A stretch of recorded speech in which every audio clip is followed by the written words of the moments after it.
In this episode of the Holy Men Club podcast, I'm having a conversation with Dr. Fredrik Kozma. Fredrik actually rather calls himself a Bible worker than a doctor, which is why he's the perfect person to have this conversation with, because we will be talking about personal priorities and ambitions, the pursuit of a secular career, having a worldly mindset versus a kingdom mindset. But of course also we'll be talking a lot about health and sickness, habits, and 8 practical action steps that anyone can implement to improve their health. And not just their physical health, but also their mental health and, as is often forgotten, the spiritual health. And we will see how all of these are much more interconnected than what we may think in a concept called the law of life. Let me know if you make it to the Sevvie Zone. Here is my conversation with Dr. Fredrik. Welcome to the Holy Men Club. Ellie and I actually, our son Ellie and I, he got a doctor's costume a couple months ago, like a like a surgeon, like the blue outfit, and then like this white robe and stuff, and got this stethoscope and a blood pressure machine, and he loved it. He is playing with it so much, and he actually should show you now after the interview. I would actually love to see it. I think it would be cute. I should have brought my my equipment as well. Maybe we could have had a shared photo on next podcast. Yeah.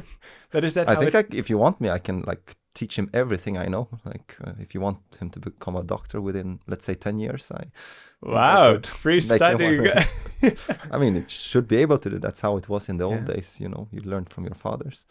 That's cool. Yeah, I can't teach him so much. No, it's good to have people around that one day. He really likes it. Yeah, I'm sure we can do something. You're gonna live close soon, like an hour away. But is that how it started for you too, with the doctor's costume when you were small, and then you wanted to become a doctor, or how did you become a doctor? Why? I'll be very honest. When I say I didn't know so many professions, I was thinking of what professions are there, like lawyer, teacher, doctor, maybe nurse.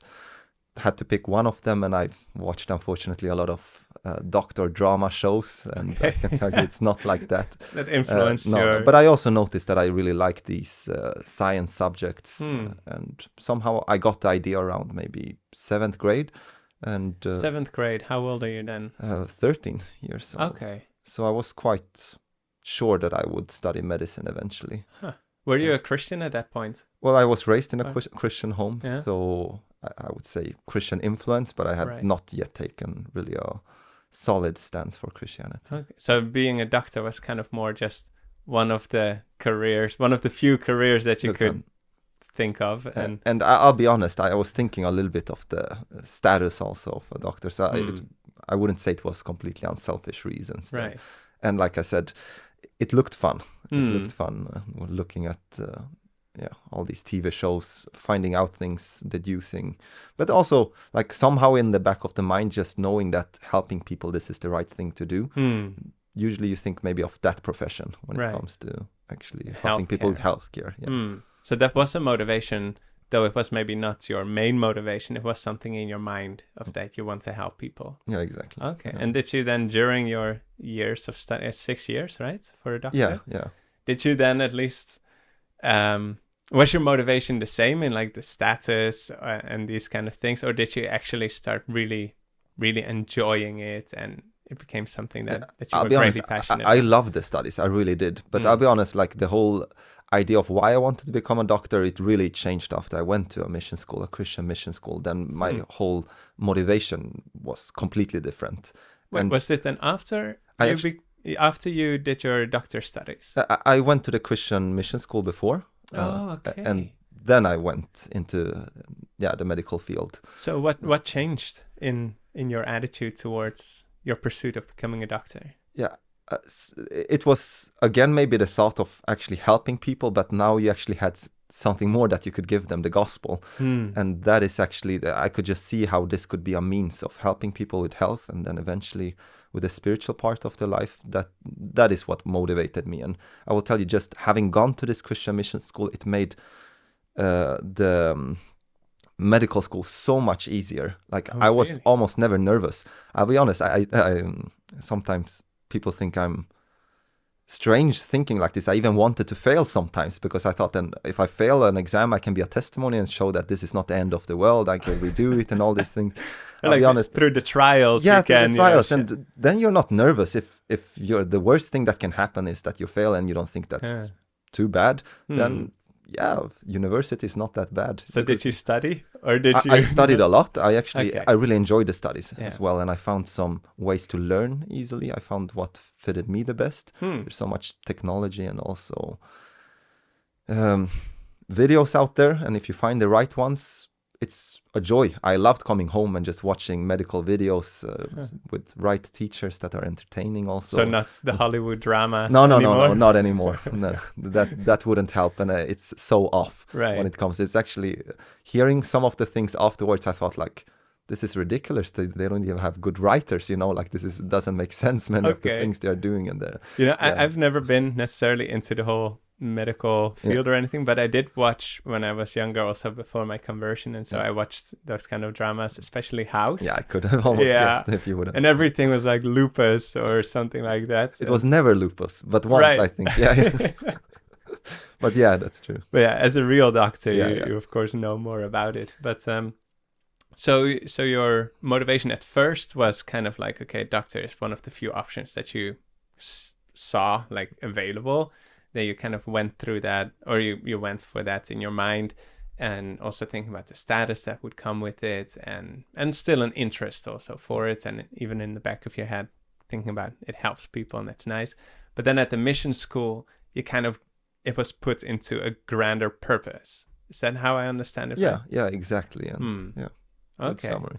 Yeah. So how did that continue after your doctor's study? What did you do next? Well, I always had this idea of lifestyle medicine because this is what we learned a lot in the Christian mission school. And I kind of already knew beforehand that this is the way to actually help the largest amount of people when it comes to actually gaining their health back. So I always had in the back of my mind that I would like to get into lifestyle medicine and have my own smaller home clinic kind of where you just live your day with your guests or patients, whatever you want to call them, and teach them, by living your life in the most simplest way. And especially also that I really wished for giving them this spiritual part, because I noticed that this is the almost deciding factor if you will be able to do the changes that you want to do, to have this spiritual motivation of both unselfishness and the Christian love, the gospel, that is the power behind it. And it felt like I would rob them of their health if I wouldn't also give them this. So I always had this idea, even during my studies, that I would eventually open my own, maybe health clinic, lifestyle center. But that must be a bit hard, I can imagine, during your studies, when it was apparently during the year at, is it Mattsson Mission School? Exactly. Just wanting to give them a shout out to Mattsson Mission School. There you kind of got your eyes open for the possibilities of the grander purpose, the spiritual aspect, that it can be a part of something, to lead them further. And even having that vision of creating like your own small home practice and really taking a different kind of approach than the traditional medical healthcare. And then you have 6 years of studies where I can imagine, of course, you learned a lot of good stuff, but their vision to train you to become a doctor would probably look different than what you had in mind. How did you experience these years without, of course, the spiritual component that you don't get taught in school? How was that experience for you during those 6 years? I'm trying to think now, I'm trying to imagine, because it's difficult to remember exactly what my thoughts were. Like the general thought, I remember it wasn't as difficult as I thought. Because in a sense, I was just there to learn about diseases, treatments, and for me, I don't know if I could somehow compartmentalize. You have to help me with that. Exactly. I won't even try it again, but thank you for telling me the word. I don't really remember, to be honest, if there was a struggle there, because we were actually not doing the treatments, but looking on, and it seemed like it was working many times. We mostly met critically ill patients, as far as I remember, because that's the most interesting part to see for a medical student, these rare cases. And we didn't really meet people with these, they had chronic diseases, but they were mostly treating the end of it. No, I can't say it was a struggle, but you could see like, okay, this won't work, this won't help. The struggle, I think maybe the struggle was actually to see people really both sometimes die in front of your eyes or dying eventually, and not actually having received maybe the gospel. And that was maybe a struggle, I remember, thinking that this is not how I would like to work for the rest of my life. So you were able to kind of take from them the knowledge that they have about the body, the anatomy, and all these kind of things, and that of course builds your knowledge and expertise in that. But then the spiritual part was of course lacking, and that is what you and actually I remember whenever we studied either a disease or a certain syndrome, I always used to look up what kind of lifestyle interventions can you do for these cases, and that helped me a lot. So each time, I study the traditional way of how to treat things, and many times I can see that it's appropriate. And actually that's what I appreciate, that I learned there, to maybe differ when it could be useful to use traditional medicine and when you should at least give the option for lifestyle medicine.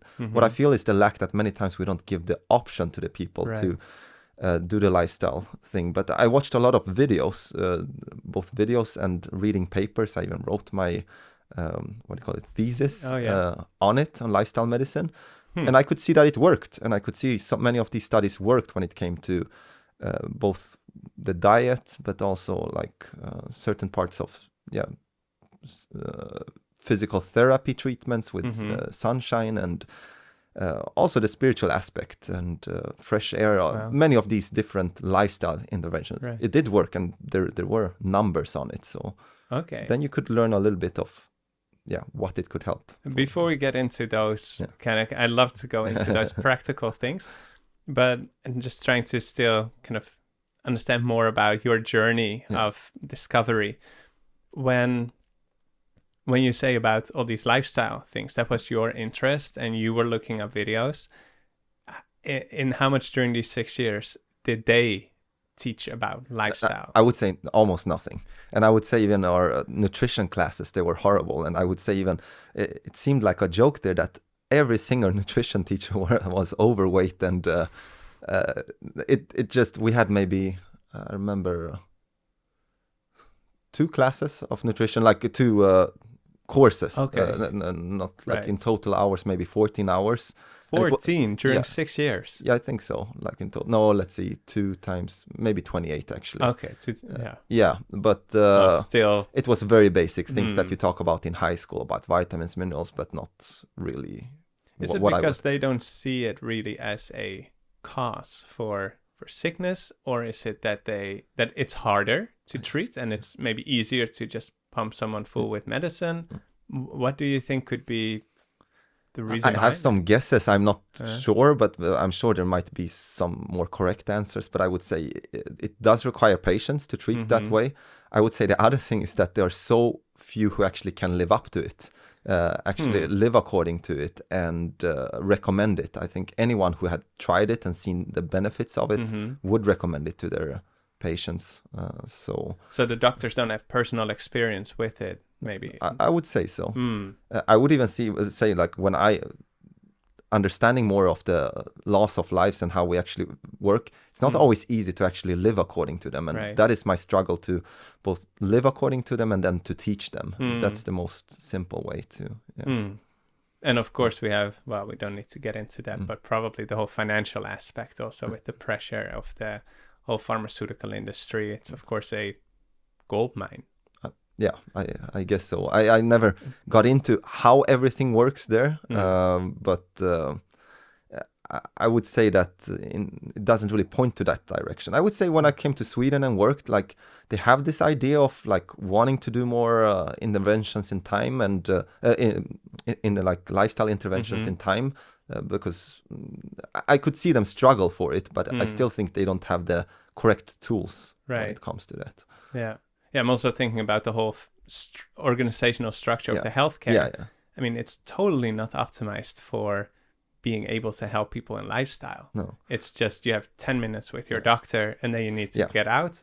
And it's, of course, you can't. It's very really frustrating. It's very frustrating, both the time aspect and you actually don't have time to teach them the proper things. And I'll be honest, in the end, you're so tempted to just make it shorter, either prescribe or to calm them down that this is nothing serious, and you never have time to really take them through the journey of health, because it's a lot of education that is needed. It's just quick fixes. Yeah. Like, treat the symptom. Oh, you have this symptom. Okay, take this or do this. And in a sense, that would be more fun to practice that way, but that's not how we work. Really. It's nice to see results immediately. Right. And, But, okay, so the whole structure is not really focused around lifestyle. It's more medicine. You have a different mindset, different ambition.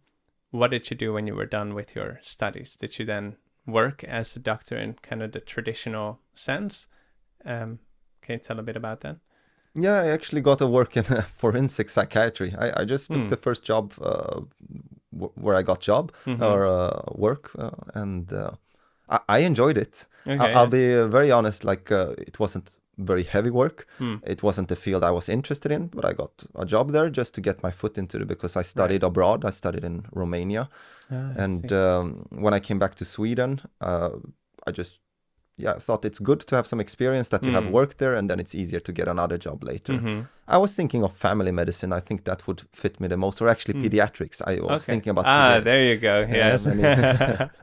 But then I realized I don't want to work in a hospital, and you meet a lot of children as well. I always like to treat them and work with them, do some magic tricks. You showed some, and you even got me there. I'm like, what? How did you do that? Just to get their attention. But I realized family medicine would probably suit me the best. So that was where my mind was headed towards. But during this psychiatry, like forensic psychiatry part, I learned a lot. But not only that, I had so much free time that I could even study the Bible with some of my colleagues at work. Really? And quite some amazing providences there, how I could meet people. It was just absolutely amazing, and I'm sure it was God-led, and I learned a lot and got really nice friends there. Wow, okay. And that you don't hear often, that you can immediately just study with your colleagues the Bible. Was there anything, just digging into this a little bit off topic, but still, like, how did you come to that point? Were you, super bold and you're like, hey, in this case, Jesus, and do you want to study? Or how did you go about it? In this case, I must say it was like sent from God. I'm serious. Like, I had been studying in Romania, and also I had another Swedish colleague that studied before me, like 3-4 years. His name is Mark. He just finished his studies, and apparently he had met a Muslim guy there, and he was very interested in the things that we as Christians, Seventh-day Adventists, had to talk about health, and he got very interested in it. But for some time he didn't think too much about it. But that guy he actually moved back to Sweden to continue his studies there. Went through some difficult times, hardship. His father passed away, and then he just got the thought, like, I really need to somehow meet this guy again that I met down in Romania, this guy Mark. I don't know where to go, but I know he lives in the town where I live, Växjö. So let me just get like a work, let me get a job there. Wow, so that's commitment. Yeah. So he was just tired of he was working during the Corona time. He was just tired of the hours, and it was really rough working there in the intensive care unit, I think, even, or at the emergency. So he just left from one day to another, got a job in Växjö, where I live, and he was thinking, how should I get hold of this Mark? And during that time, I was both finishing actually my exams, my final exams. It was Corona, so we could do it online, so I could work at the same time in forensic psychiatry. And then so I wasn't at the workplace for the first 2 days. And that friend of mine came there. We had not met each other yet, but he had heard from different people that, we had a vegetarian kind doctor there. And his first thought was like, maybe he knows Mark. And when I meet him, talk a little bit to him, a little bit casually, out of nowhere, he just asked, do you know this guy named Mark? I'm like, yeah, we go to the same church. Yeah, you go to that church. And I would just tell you, that would be the short part of the story. And then also a lot of Bible studies talking to. So I could see the God's providence there. And it felt like I was in the right place at the right moment. So that's great. So God can really use, you know, anywhere. So somehow I imagine that each place I'm at, I can do something for someone. Every day you wake up, you think that what can I do today to maybe help someone to heaven? I'll be honest, I'm not that bold, but many times I just seen how God has sent people to you. And I mean, maybe you don't even need the boldness. If God sees that desire in your heart and he knows that you are ready, he can send people your way, right? It feels like that has been a little bit the trend, because I'm not really that bold person. I'm quite introverted. Might not look like that many times. I call myself a social introvert, but I wouldn't come up to somebody and like start preaching the gospel. But for some reason, I had the idea that, the lifestyle, you know, eventually might attract people, and really focus on that. And I just seen God sending people in right time that I could connect to and talk to. So it's been a blessing. So how did that continue after you had your job there and you were working in the field? How did that continue? Eventually, it took some months before I got my Swedish license. As soon as I got it, because it needed to be kind of translated or something from Romanian to Swedish. Exactly. So I had like my European Romanian license, and you can work anywhere in Europe, but you need to go through the process. They have to check that I done all the right courses and finished the studies. So it took some months, and as soon as I got it, I maybe took 1 month off just to have a little bit of vacation, and then started working in family medicine practice. Okay. And that was also quite amazing. How have those experiences been? Because it wasn't necessarily what you imagined with this home practice and the spiritual aspect. You're now in the system, right? How did that go? My idea was both to gain a little bit of money, experience, and also I remember they were very encouraging. Like they were encouraging me to work with lifestyle medicine there. They were very happy. My boss and my colleagues. So I got a lot of hypertension patients, diabetes. That's what I was interested in, because they had read my paper, and even because of that paper, they asked me to have, we had like a kickoff start when everybody was supposed to actually, all our colleagues, we were trying to start up something new in our, what do you call it? Department? Commune, that would be like... Oh, right. I don't even know that word, but area of living around Växjö there. Yeah. The health system there. And they wanted to do more intervention, like lifestyle medicine, work with it more, catch people early and treat them early, and these interventions. And they asked me to be the speaker of this kickoff. Oh, wow. So that Since you had written a paper on it, they had kind of seen you as a person of interest in that field. And they have been very encouraging. And I'm actually going back to that job for some time now in August, so it will be nice to meet my colleagues there. Oh, okay. But even there, another amazing story that I could meet another contact that I could both study the Bible with and have some really nice talks with. After this kickoff meeting, it was actually the day after. We had this presentation. I talked a little bit about my thesis and the results of how quickly things can change in just 10 days in elderly people. Like, it's amazing, the blood test, like the cholesterol and the blood sugars. Yeah. And the next day, somebody comes up to me, my secretary.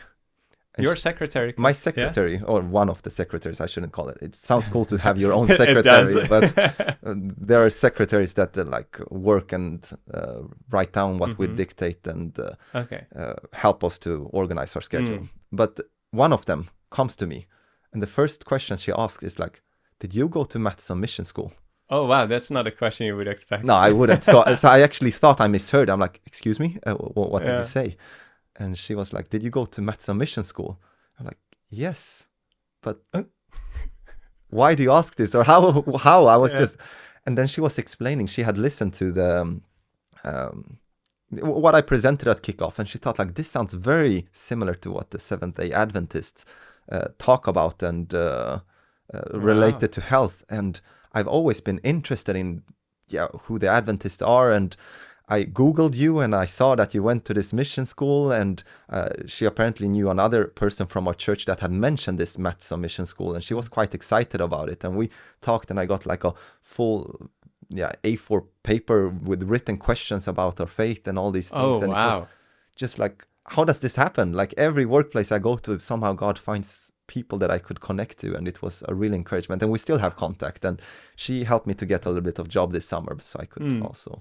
That's so cool that God is just really sending you people. Yeah, that's... And that, I really think that is, even if you're an introvert, if you are ready, God can send people to you, and he cares. God doesn't need everyone to be this extrovert who does streets evangelism. No. He just needs his people to be ready and to be willing to share when God sends someone. And I mean, that's what we can see in your life with these examples. It's amazing. Yeah. So, okay. Let's see. You are working there, and you have these amazing experiences. How did that continue? Because, I wanted to continue a little bit of on that route, because eventually I also had to do some kind of internship. It's a little bit different now, but let's call it an internship before you start specializing. Is that the 2 years, or it is? It has to be at least 6 months, but I did it for 1 year. A little bit work in both emergency medicine, surgery, and also, what was it? Primary care, and also psychiatry. You had to go through these different blocks just to have an overview of the Swedish healthcare system, which was very helpful, I would say. But in the end of this, I remember in my fourth block, which was primary care, which I enjoyed, which was fun, I started to be overworked. I started to get frustrated that I don't have time with patients. I don't really do what I wish I could do for them. And the worst part of it also is that I cannot give them this spiritual aspect of life. And I could see that so many would benefit if at least having the opportunity to hear about these spiritual truths that would definitely change their life, because many people struggle with anxiety, depression, and loneliness, all these different things. And also the habits that they are having are a result of this emptiness. So I could see that the solution would really be finding Christ.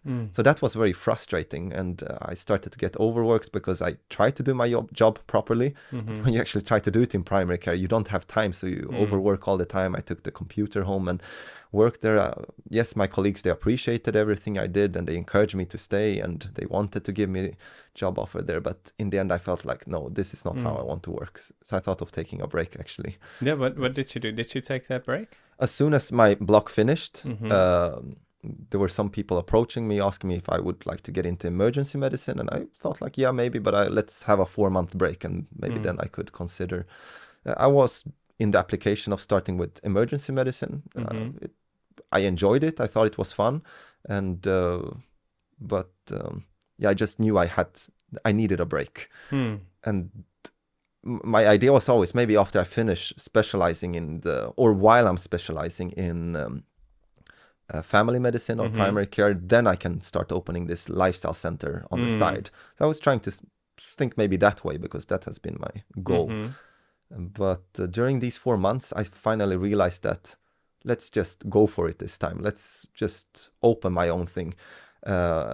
Another quite interesting story related to that is many. I don't know which one to pick, so it doesn't get too long. But shortly, I can say, as soon as I quit my job and wanted to focus more on Bible studies, talking to people, and also lifestyle medicine, God sends another couple that I could study the Bible with. Completely amazing. Wow. I just want to insert here, just for the listeners who don't know where in the world we are. We are in secular Norway, secular Sweden. That's what we're talking about here. And it is not common for these kind of I agree. interactions that you're having. So go ahead. I think 1 week after I finished my work, there are some people who come to our church that have been looking and seeking for truth. They are very interested in the Bible. And we were supposed to have an event during the summer in Växjö, as my town is called, where we would have a special speaker coming, and his name is Sebastian Matola. I guess you know him. But the point is that these people who came to church, they had been Christians basically their whole lives or a long time, and they were getting interested to know more about, especially the prophecies, the end times, what else were there, but just discernment, because they noticed that something happened and changed during the corona times, and they were feeling that the church they went to, they couldn't see it, like this pressure of with both vaccines and other things. They were just having questions regarding it, and they met a lot of opposition just having the questions, which made them even more suspicious, which made them start to seek for some things. And this guy, he told me a little bit that the funny thing is I actually worked with this guy in forensic psychiatry 3 years before, but I forgot about it. But then I remembered. Small world. You can see like how all these things are connected. I don't know. I don't even know how they are connected, but you can see something there.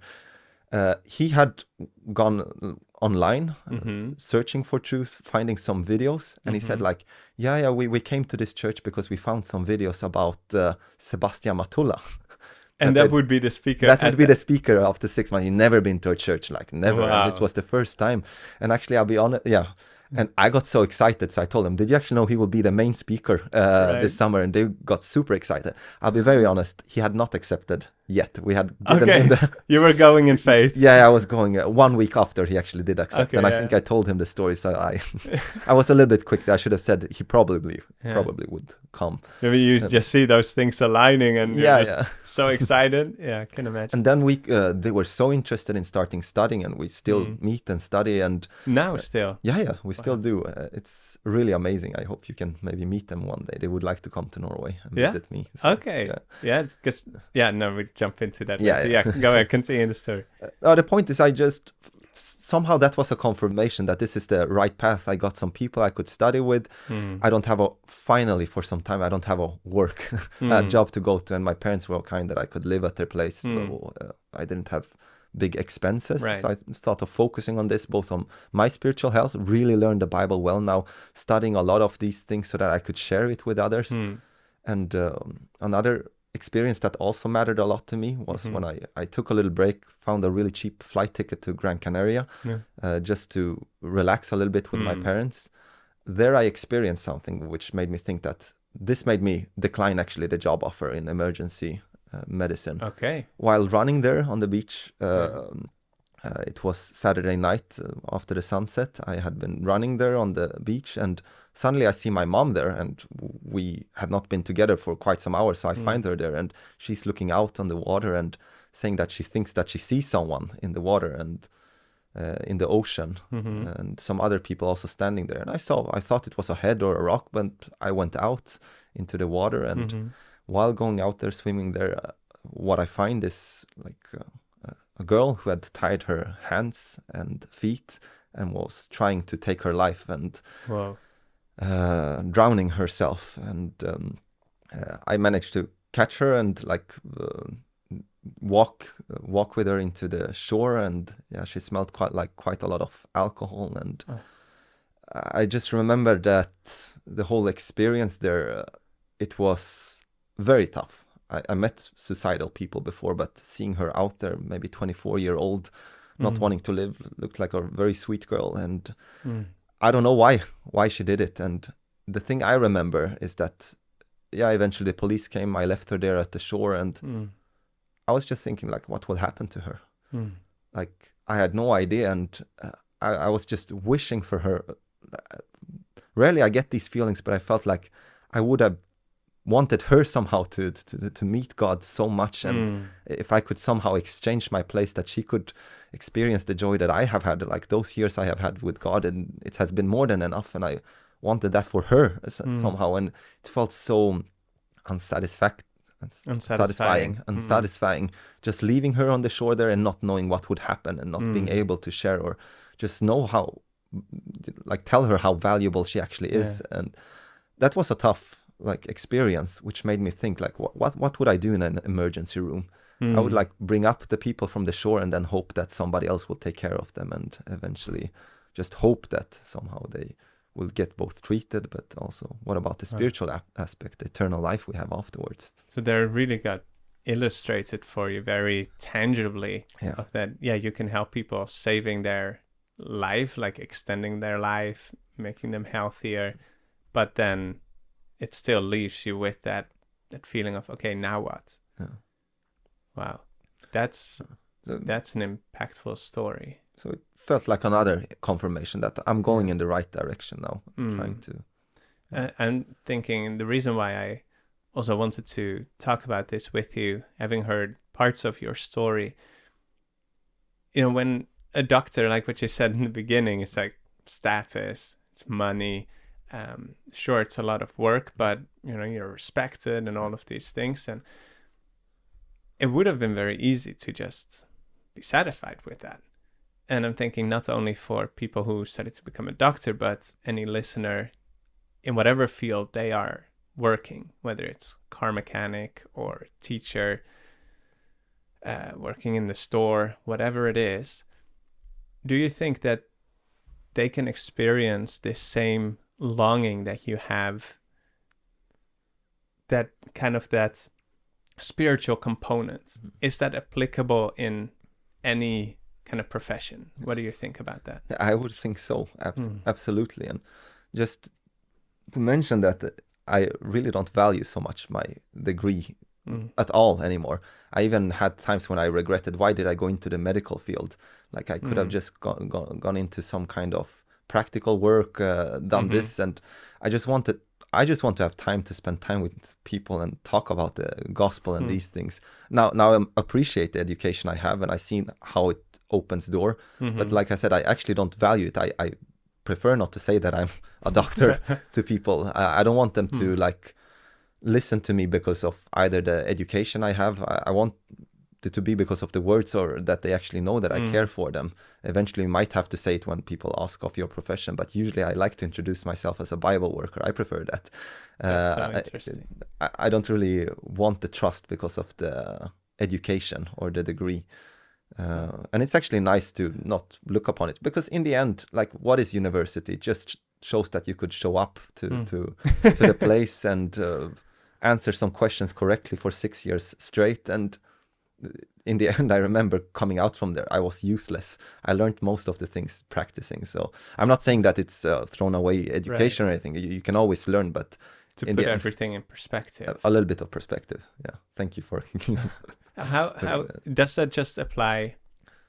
Because I'm feeling with you, right? And I don't think I answered your question right. Okay, yeah, go ahead. No, like I think it would apply to any profession. Yeah, that was your original question, right? Like, yeah, exactly. But I'm thinking, I'm seeing here an overarching kind of attitude or mindset that you're having towards life in general.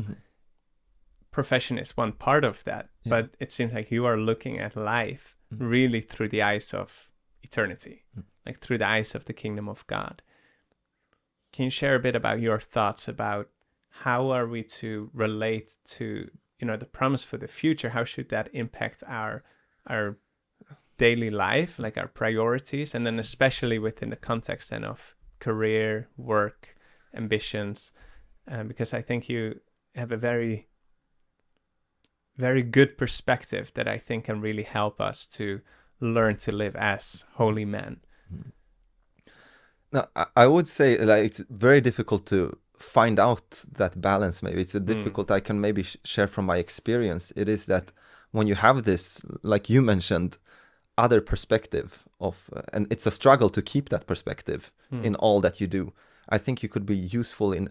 Sometimes I had the idea I can be useful after I have done certain things, gained certain knowledge. But when you start to live day by day, thinking of, what could I do today to impact eternity? You start to see so many opportunities.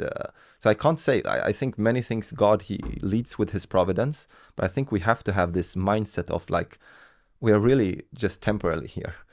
And this is serious stuff, invaluable souls perishing. Not only that, people who don't know their value, who don't know Jesus. And I don't know. It really, when it hits you, and I try to think and meditate upon these things in the morning, both how much are my parents actually worth in the God of in the eyes of Jesus? How should I treat them? You start to see opportunities and, what can I say, occasions all around you in everything you do, because you start to see that time is so holy, and that career and work, it's really just a means or also a side thing, but even both to meet people, maybe to have a living, but it really cannot be our main thing in life, because eventually we will die, and we have to, what happens then, you know? Wow, I think that's so inspiring. I think that is so spot on. And I think you've had that experience with that girl in the water, very tangible experience. You already experienced that kind of that longing, and that, so for you it was kind of like this confirmation. But I think what we often don't realize is that those situations are happening all around us all the time in all kinds of professions. Whether you're a teacher, there may be a student who is going through incredible hard times where they feel like they're tied together. And we know, the power of sin. The Bible calls all of us slaves to sin. And when you have that mindset, and like what you're saying, that relational focus, that you can use your education, your skills, your knowledge to serve people, both in this life, but then also really uplift them for them to be able to connect with God and to get to know God and have that greater hope, right?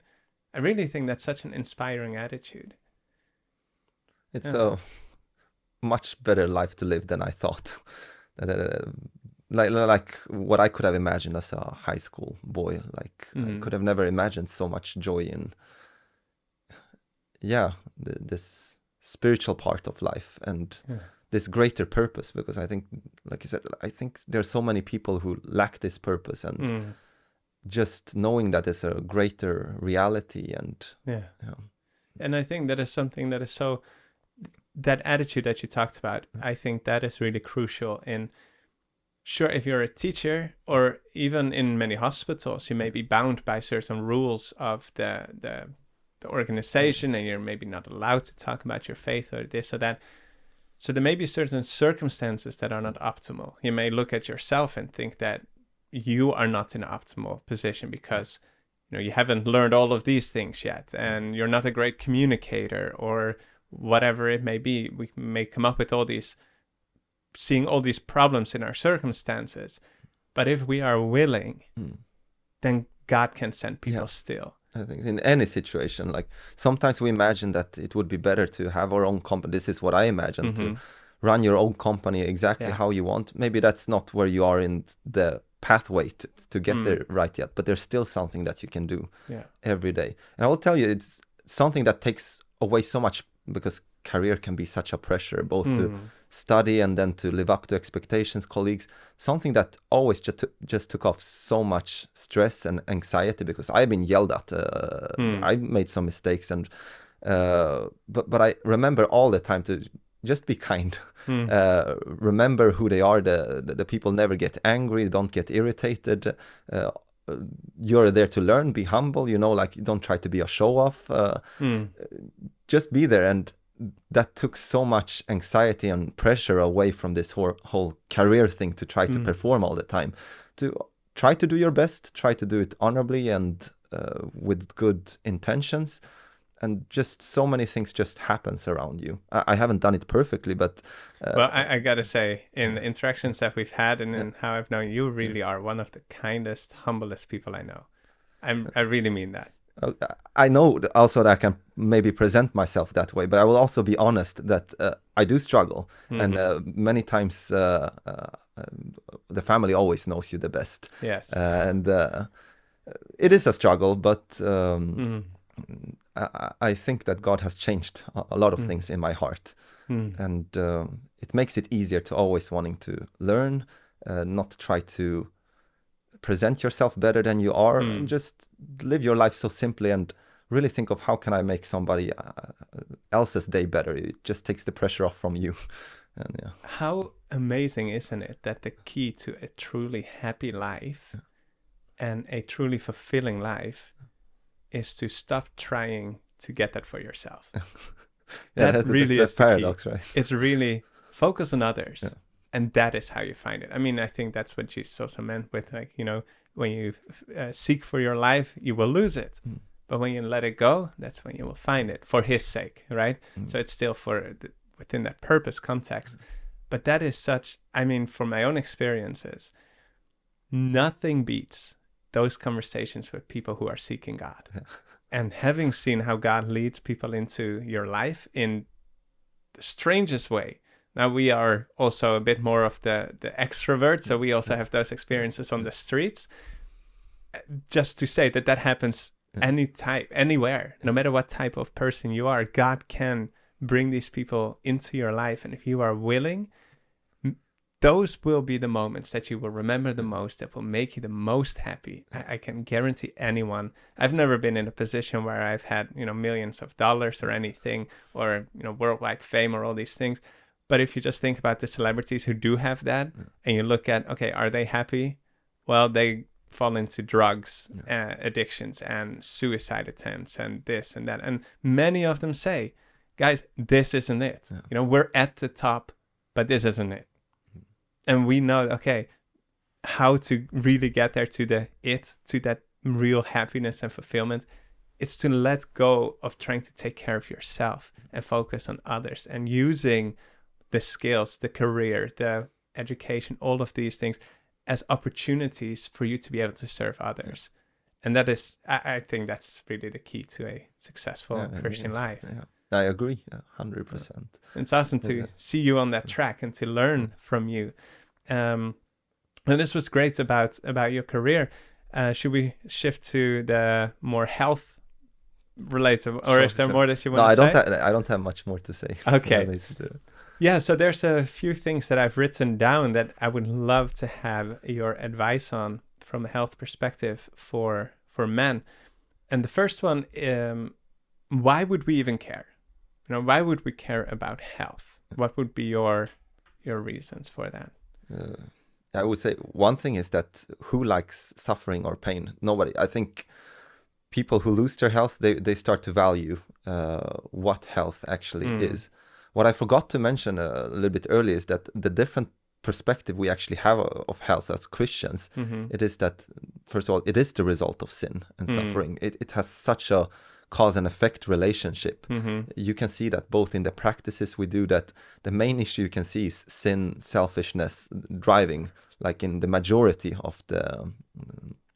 Actually, all of them, but from different perspectives. That's why we have diseases here, and pain and suffering.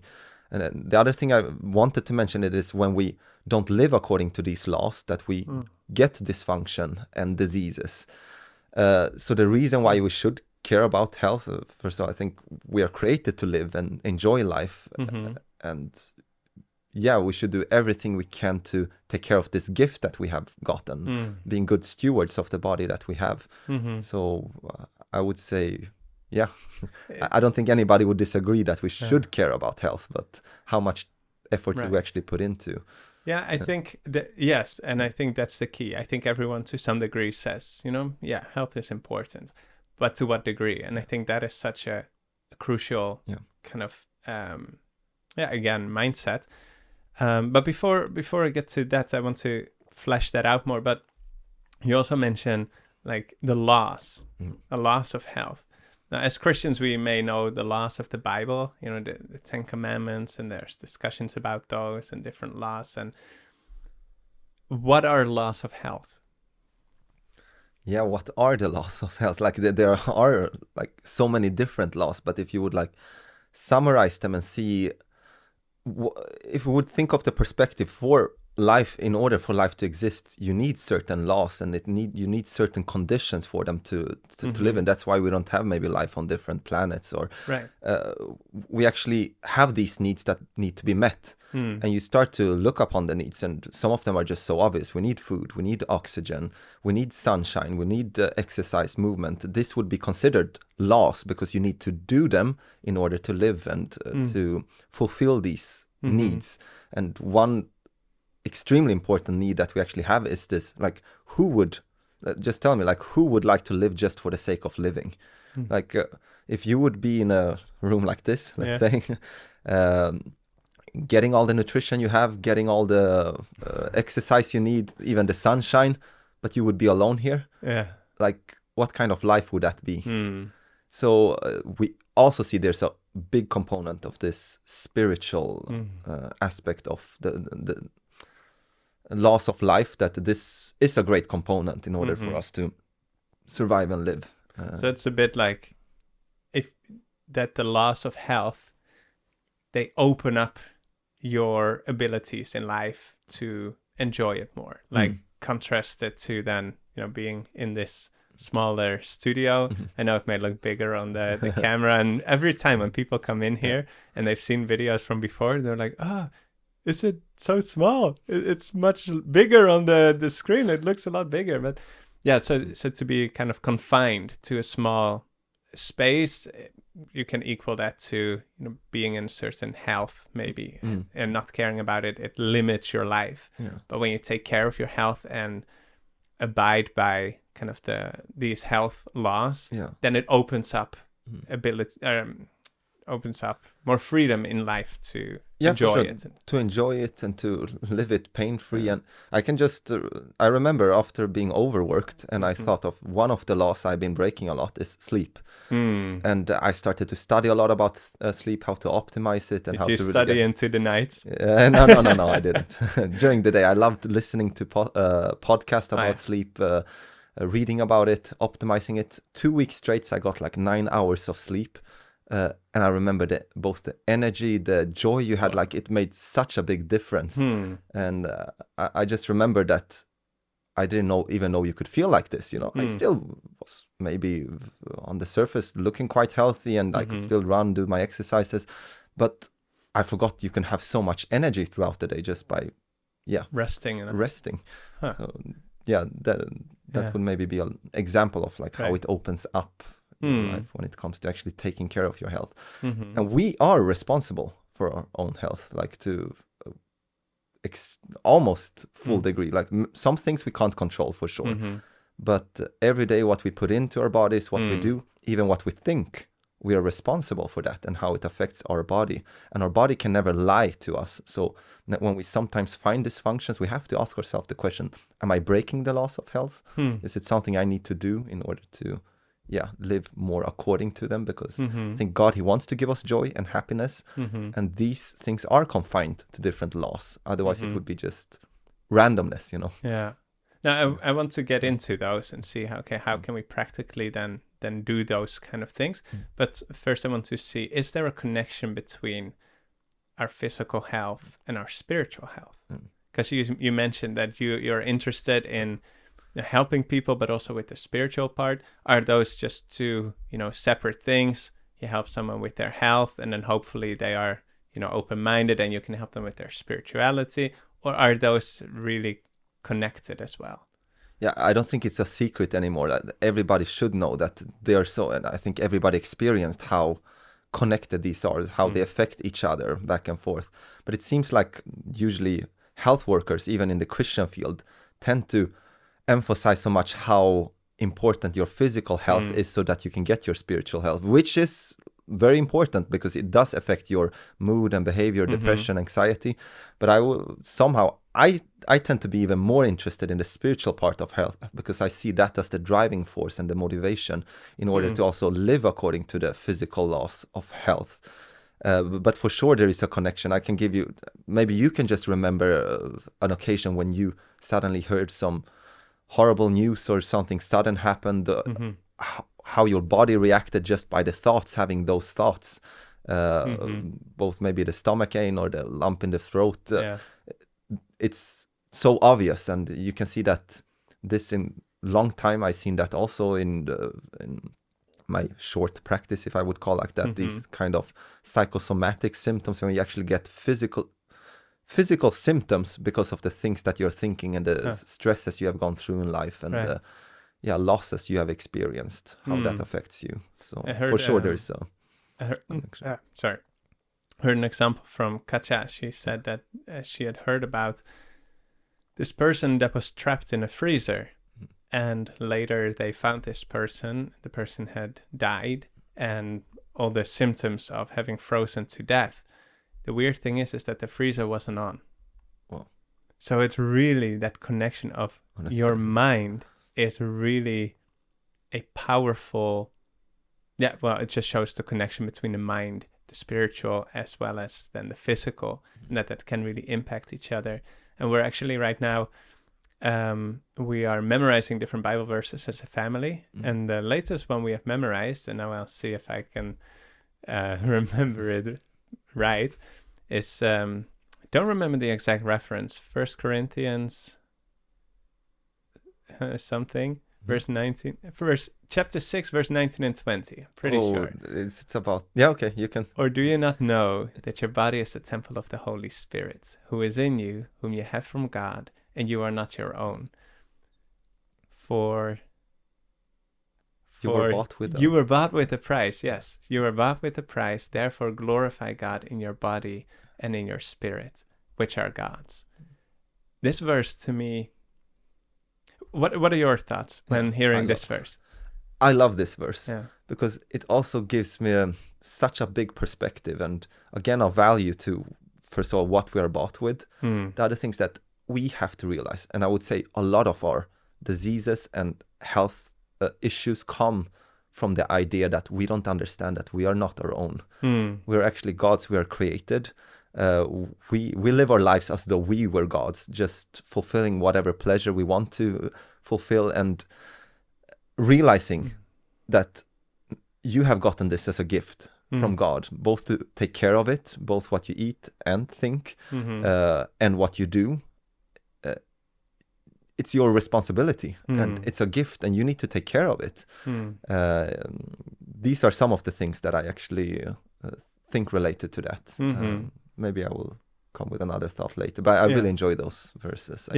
I for me, what it does is it also, in a positive sense, I'm not taking that verse to be, negative and feeling like, it's my duty. I need to. It's it's God's. I need to. Else, He's not happy with me. But I'm really seeing it as this wow situation. I'm like, okay, he gave me this life that I have been irresponsible with. I've made choices that were destructive and all of these things. And he's not, sitting there being angry with me and punishing me and this and that, but he's so gracious that he's like, okay, hey, let me help you. I want to help you. Let's do this together. I'll be a personal mentor every day, and let's take care of this body that I have bought again, right? When I've given my life to him, I'm like, okay, here's my body. I know I am sinful. I know in myself, I cannot produce anything good, right? Which is one of the most depressing thoughts, but it's true. Like our sin, it's so destructive. We can't produce anything good. Everything is tainted by selfishness. So I realized that, I get baptized, I give my heart to Jesus, and now he wants to live in me. I mean, what an incredible honor. God, not being angry with me, but being so gracious that he's like, let me help you from within. And then, of course, it just makes sense that you're not going to be like, okay, hey, let me do the same things again. It's like, no, now you're like, whoa, okay, yes, let's do this, God. Let's see what this body can do. Let's make most out of this. So I see that as a very positive thing. Something more that I want to share, but you can go first if you have.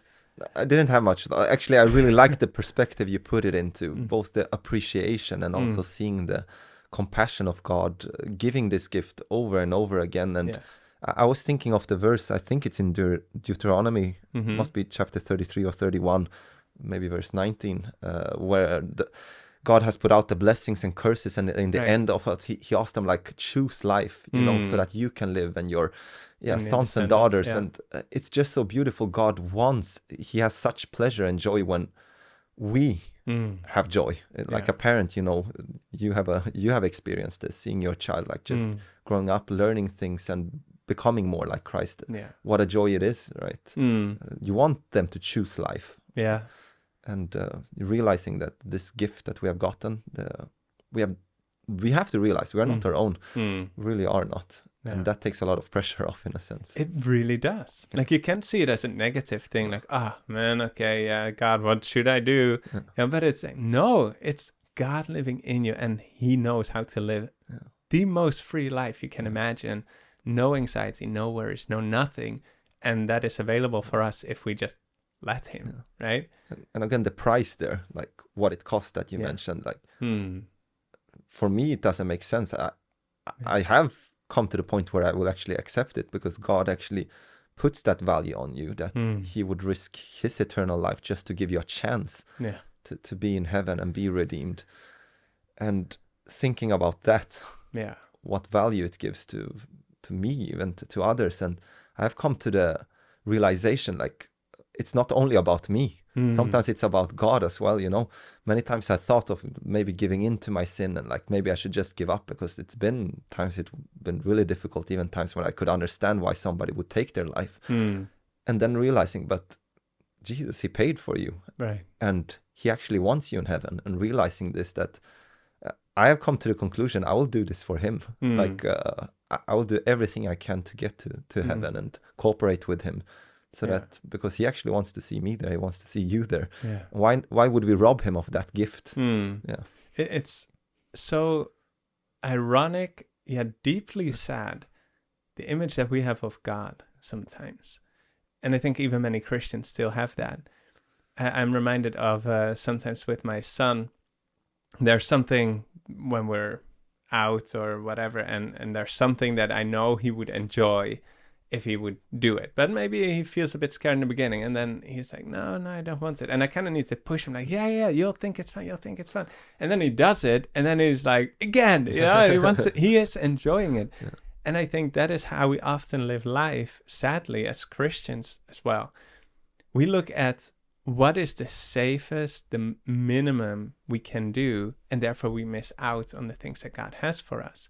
It's this attitude where we look at, okay, what is the least that I need to do, the least amount of work, the least amount of changes I need to do, the least amount of religious Christian duties I should do for me to still have my ticket to heaven, right? Still, I don't want hell, I want heaven, so what do I need to do? And it's kind of this mindset, instead of being focused on, okay, God, what can I do? What are you calling me to do? What is the maximum? What are those high standards that you're calling me to? And not just calling me to, but also empowering you to live in that way.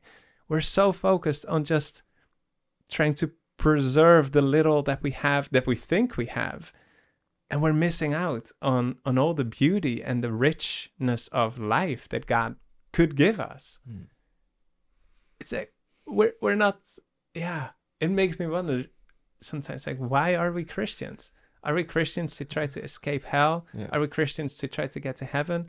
Or are we Christians because we see the destructiveness of sin and we see the truth of righteousness, and we are filled with love for a God who created us, redeemed us, wants to recreate us? What's our motivation? Right? If it's the latter, then you don't want to just look at, okay, what's the minimum I can do? You're like, God, what's next? You're pushing. And I think that's the same in this area of health, that as we're diving in more now, the practical things of our lives, how we can take care of our body, both as a responsibility to God, as a way to be more free and live more free, as well as be a more useful tool for God to minister to others. But for our listeners and for us to keep that in mind, that we want the best and we don't want to settle. So let's get into the more practical things. Okay. Maybe if we start with what causes sickness? You were already onto that track. Can you expand a bit on that? Yeah, what I see it in the end is, it is like whenever we break the laws of health, either consciously, unconsciously, or that something random things can happen suddenly, then we get dysfunction and disease. Because if a car hits me, the laws of health say that my cells, they can't handle that kind of pressure, and that will cause either dysfunction or maybe even death. The same is when I put things into my mouth and eat things that actually my body don't need. Eventually, and with time, this will cause dysfunction. The same with drinking things. Depending on what we put into our body or get, or how much exercise we get, if we are not living according to it, eventually our body, it can't lie, it will show dysfunction. And that is when we are not living according to the laws of health. And I want to emphasize... I want to emphasize that when it comes to following or trying to live according to the laws of health, it's not a guarantee in a sinful world, because a lot of disease can happen randomly. We can be born with things, genetic defects, things can happen. But I would at least say that we'll give our body the best opportunity to thrive and live according to it. Yeah. What do you mean with the body can't lie? Yeah. What I mean is that the body can't lie. Eventually, some kind of symptoms will happen. That if I keep either if I believe it or not, that let's say Coke is healthy or not. Coke is in the drink or Coke is in the drugs? I meant actually the drink. Yeah, Coca-Cola. okay. But both would apply to this example. It doesn't matter what I believe. My body doesn't actually need these substances. And if I keep taking them in, eventually my body will show through different symptoms, either pain somewhere or tiredness or organ systems failing. That is what I mean, that the body doesn't lie. Whatever is put into it, eventually it will be shown with time. Before we get into like the good health habits and the good things we can do to build good health, I just want to spend some time exploring and diagnosing kind of our own lives and seeing what are the most kind of common bad habits or bad practices that are bad for our health. What have you observed? The things that come in the top of my mind right now, maybe number one thing, like if you want to get your physical health in order, even spiritual, it's very important to it. It is sleep. I would say prioritizing sleep and getting enough and in the right hours, getting to bed and getting these hours of sleep. And what is that? So like how many hours? I would say around 8, like 7 to 8, 7 to 9 somewhere there, to try to get that every night. At least strive for it and do this habit consistently, and you will be able to experience much better health quite dramatically, because I guess you know how it would feel like one night, like a one, what do you call it now again? A one-nighter or right, something. Yeah. All-nighter, if you're up all, like how do you function?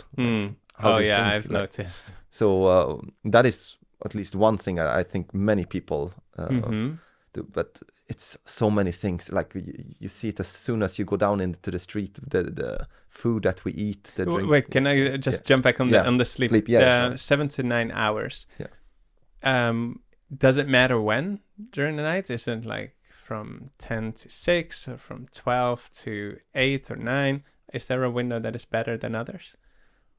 I have to be really sure. I have heard some things. I haven't confirmed some of them. As far as I know, it's the consistency. I know some people say like the hours before 12 o'clock are worth twice as much. Right. I'm not completely sure how it was proven. It might be true, so I'm not like taking it away. But as far as I know, it needs to be in consistent, regular times and hours, not changed all the time. Going to bed like around the same time every night. Regularity, I would say, would be the key. Because then your biological clock gets... Yeah. And that is what the body needs to understand, this regularity. Everything in our body wants things to be in what you would call a circadian or I shouldn't use words like this, jargon. No, it's okay. You can use it and then you can explain it. Or biological rhythm, it would be. It's good for the body to know. I would say that would probably be the most important thing. But I wouldn't advise people to stay up late and then go to bed and sleep those hours. What you can see, night shift workers, for instance, even if they have regularity, have higher risk of mortality. So sleep during the night is still... actually when it's dark. It's dark. And here in Norway, it's tough, man. Here in Norway. We try to maybe live according to how they live at the equator. So, and we here also in Norway, we are actually just a few days away from the longest day of the year. And here, what time does it get dark? I think it's like 11, 11:15, something like that. It's late. And then the sun rises already sometime around 4, I think. And then during the night, it's not actually dark. Yeah. It's still like you see this No. kind of a lightish. No, I don't think we're really sky. made for this climate, so we have to make some adjustments. Okay, so sleep. Yeah. That is a bad habit that many of us have, and I gotta admit, I'm still guilty of that too. But I did notice I've had periods where I kind of get revived in my determination and like, yes, I need to really prioritize this. And when I do, I function so much better. Yeah. Just the whole day, it kind of starts off in the right way because it feels good when you wake up in time, and when you know that you have succeeded to execute your plan of waking up in time. Else you already start the day feeling like you failed. And I would say like it's such a paradox because many times when we think that we have to do a lot of things, what do we cut off? Like usually the sleep, right? Yes. But in the end, it seems to be like the more we invest in that, make sure that that is a non-negotiable, I would say. Like really prioritize it and you will see that the whole day. Do you have any practical tips for people like me who are like, yeah, okay, I want that. I even know it. But then I still, fall back sometimes, and then an editing project is going a bit longer, and I'm like, okay, yes, honey, I'm going to bed soon, but I'm almost done. And then, those 5 minutes that I think it will take turn into 2 hours, and then there I am in the middle of the night, like, oh no. And then I fall out of my rhythm. Are there any practical tips for how to get the proper sleep? There are a list that I kind of have. I would say like if somebody wants to know anything about sleep, to listen to a podcast. It was, I keep forgetting his name, but it was Mark. Okay, so it was. If you remember it, we can put it in the description. Yeah, we can put it in the description later. But I should have really known because this name. I don't know why. Andrew Huberman, by any chance? Actually, not Andrew Huberman, but close enough now. Or like the others, the guy who wrote the book Why We Sleep. It was in. I even forgot the name of the podcast. We'll put it in the description later. Or if later during the podcast you remember. Yeah, it's such a famous name that I should have actually remembered. No pressure. Yeah. Okay.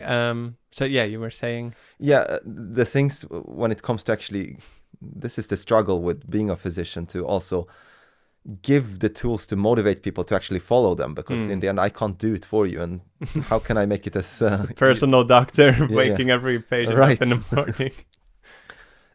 First of all, understand the importance of it. Just that will help a lot. But then also following these tips to actually not have any light after a certain time, especially when after 7-8 o'clock, I try not to get exposed to artificial light. Does it matter still with blue light or any artificial light? No, if you have blue light blockers or glasses, that would help a lot in order not to becoming alert again. So that could help. Because what does it do exactly when you have that artificial light? Why is it affecting your sleep negatively? Well, the blue light, when it gets into our retina, will eventually, like the end result of it will be that melatonin will not be produced anymore, which kind of is the initiation hormone to start getting us tired. It's apparently a very complicated process, and we barely don't know so much about it. But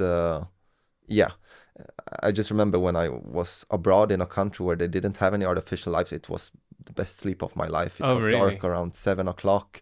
You slept your full 8-9 hours, woke up 4-5 o'clock, super refreshed. It was amazing. Okay. So then no artificial lights? Yeah. Any other? No food late at night either. Another thing, we might talk about it, but caffeine, like that's quit it. That would be my simple advice. I would just be straight on it. It will mess we'll with dive into that more also out in other areas than just sleep, but of course that affects. Some say if you take in the morning, but I would say, why would you want to be dependent on a stimulant? It's such a sad thing. The food, you went over it quickly. Why no food in the evening? Because I remember that was what I used to do a lot. I would watch a movie in the night. And the food tastes the best also, right? In the evening. First of all, we don't need that kind of food and energy throughout the night. It's overload for our system. And apparently you can see it on EEG, what do you call it? Scans? Yeah, it scans electrodes when you put them on your head, that you actually reduce your quality of sleep when certain types of foods even that you eat. I forgot which ones. It was just very interesting Because it also makes sense, because when you think of food not just as a taste experience, but it's actually giving your body energy. Yeah. It's like, oh yeah, why would you eat right before going to sleep? That's when you need the least amount of energy. Yeah. So I don't know completely the physiology behind it, but for sure we don't have any movement after we have eaten in the evening. So why would we put this in? And not only that, it will be eventually converted into adipose tissue, so which would be fat tissue. And why would you have a greater risk of gaining weight if you eat late at night. People who popularize this idea of intermittent fasting, it's been quite popular for some time, but you realized it depends how you do your intermittent fasting. If you skip your breakfast, you actually are more likely to be obese or gain weight, even if you get the same amount of calories. But if you actually skip your evening meal instead, have breakfast and lunch and skip your evening meals, then you actually get the benefits of intermittent fasting. That's interesting. Yeah. So even, would you say, because I know some people who are doing that and they skip breakfast, but want to lose weight. Yeah. So actually they should skip their evening one. Exactly. What if they say, because that would be the case in this particular individual that I'm thinking about, but I can make it without breakfast. I have my tea. I am not really enjoying the breakfast per se as much. Yeah. The simple thing I would tell to them, and sometimes I can be just straight, the law is what the law is. Apparently, okay, when you look at studies, this is what happens. So in the end, it doesn't matter what you think and believe and what might suit your perspective right now. This is how it works. How it works. Okay. I'm sorry, that's what I can say right now. Yeah. So yeah. And does it also, eating in the evening, why it could disrupt sleep, is that also because your stomach is processing and is active while it should be resting, or does that not have to do with the sleep quality? I'll be honest, I never read anything about it, but I would guess it. I would just guess so. Just logic. Yeah. Okay. There's probably something to it. Should rest during the night, but I try not to misuse my education to say that I know everything what happens in every instance. But, okay, so no screens. That is something that I'm still doing, so I should stop doing that. I'm not eating in the evening, at least. What are some other things I can do to really get my good sleep quality, to try to make it stick? Exercise for sure throughout the day. You need to have some vigorous exercise. That helps a lot with every day. Yeah, every day. Some kind of exercise, either in the garden or running. But when you say vigorous, the pulse should go. I have a garden, but I'm not very vigorous necessarily. Or at least a lot of work. I think it's good for our bodies to have some vigorous exercise every day. But as long as you have movement throughout the day, have been doing things, been in the garden, taking walks, it should help a lot with the sleep. Why? Is it because simply the body gets tired? Yeah, I guess that would be the simple answer. The other thing is that what actually is produced when we are exercising, this energy molecule that some people can Google, ATP, adenosine triphosphate. Maybe you heard of it. I just heard of that. Is that what I just listened with Katja to a video about how the sun it's with photosynthesis with the plants, and then when we eat, eventually when it how it's converted, the whole energy from the sun eventually to our bodies, and how it gets into the cell, it's quite amazing. How first the photosynthesis creates sugars or carbon and glucose, is it? Glucose, exactly. Puts it together, and then the glucose eventually, when it's broken down in our bodies, in our cells, through the mitochondria, eventually these bonds of energy will get into another. You don't have to remember all this. The point is, it is amazing and complicated. Creates this molecule that you could see as a bank of energy, ATP as it is called. That would be the end results a little bit of the whole energy cycle, and how this can be used eventually. All our cells need this ATP, and when it needs to be used, it is like a molecule who had 3 phosphates on it. That's why it's called 3 phosphates, like a 3P, ATP, because it has 3 phosphor molecules. T is for 3. Yeah, exactly. Yeah, okay. And whenever it releases one of these molecules, you get release energy. The point is that when we exercise and use up this ATP, something ADP is called adenosine diphosphate because it only contains 2 of these molecules. Because one has been burned up. Exactly. And what's so interesting, now we get into more the interesting stuff. The other things I don't think it's necessary to remember. This ADP is actually a molecule that will make you tired eventually. Is that because the lack of the energy part? Kind of. Somehow we have these receptors, both in our brain and other parts of our body, where ADP can attach. And when it attaches, we will get drowsy and tired eventually. And could you guess which molecule mimics ADP? Maybe you can't guess, but I will give you some hints. Is that the stress one? No, actually not a stress. I will give you some hints. There is a very popular drink. Sugar. It's one of the world's most famous drinks, Red even Bull. drug. I would say that people like to drink in the morning. Coffee, exactly. Caffeine mimics this ADP molecule and blocks it so it cannot make you tired anymore. That is how caffeine works. Is that the caffeine part in the coffee? That is... Exactly. It looks very similar to this adenosine diphosphate, ADP. And that is how it physiologically changes what... So it takes the space of the molecules that would naturally make you tired. Exactly, yeah. And therefore you don't get tired. Exactly. Messes up your system.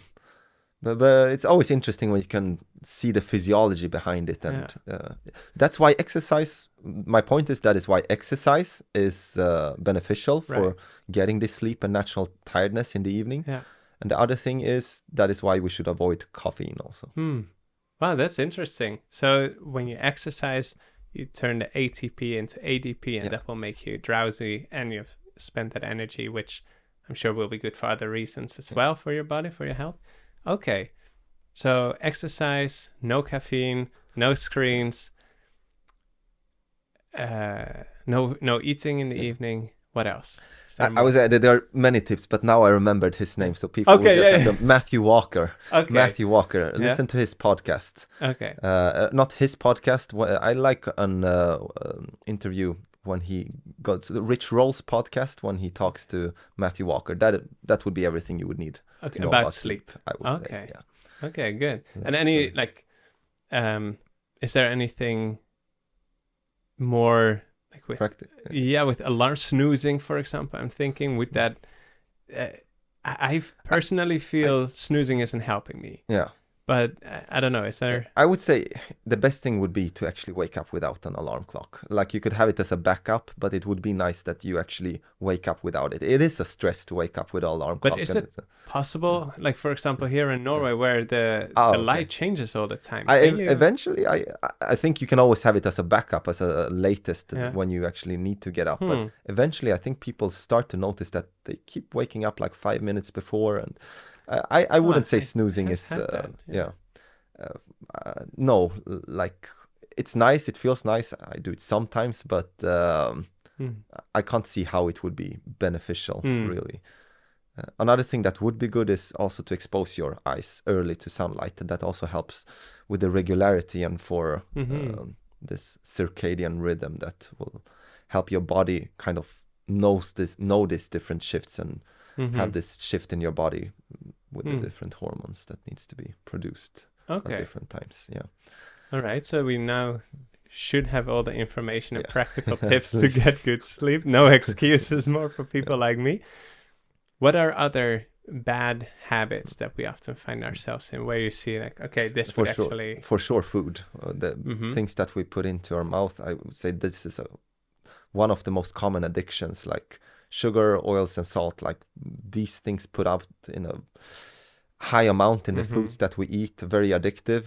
I would say I've been struggling with eating disorders in this sense, and it's been a difficult thing. And I see many people actually being addicted to certain kind of foods because it's difficult to.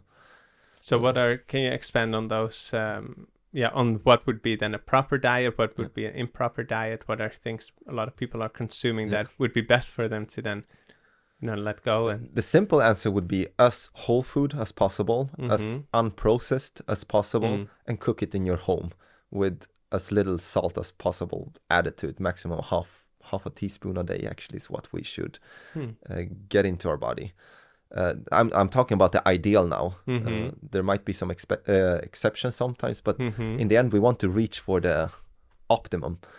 And I would say a plant-based diet for sure. I think there's no denying of it, that actually the plant-based diet is the best, what we are adapted to eat. Do you have some more proof to kind of back that up? Because that's a big thing, especially I know to a lot of American listeners, like a lot of meat eaters. I'm actually glad that you asking me for the proof, because anyone could say anything, a doctor could say anything, and then in the end we actually need to have some evidence.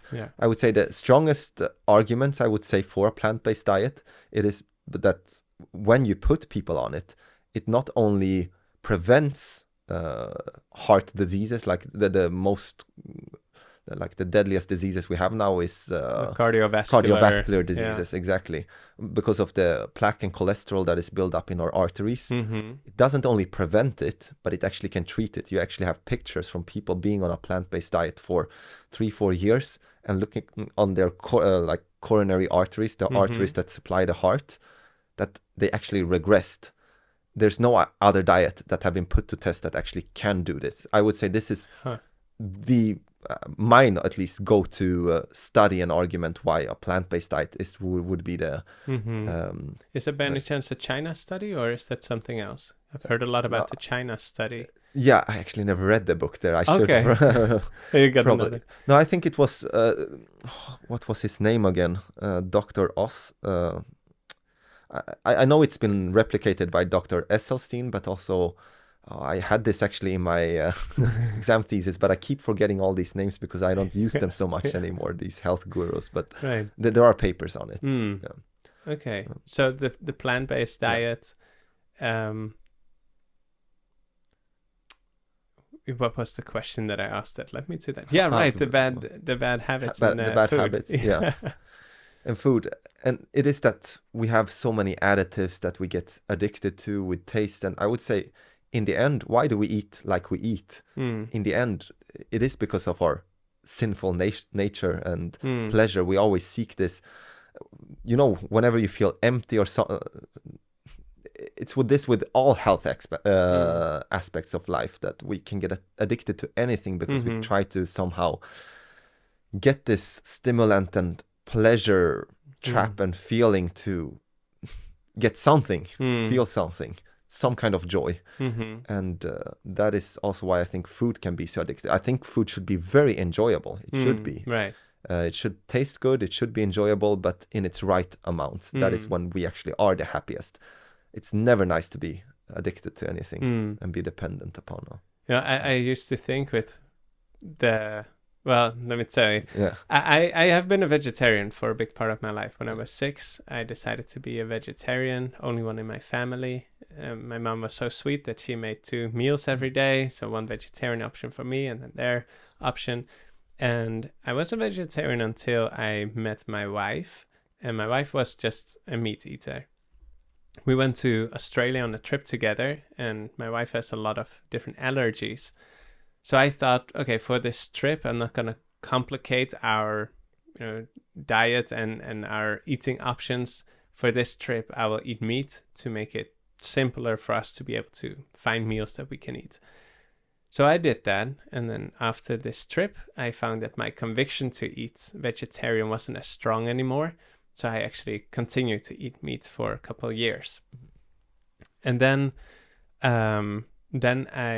we got pregnant with our son, and then we started to look more into the health and the diet of like, okay, how do we actually live healthier, and especially now that we're responsible for another human being.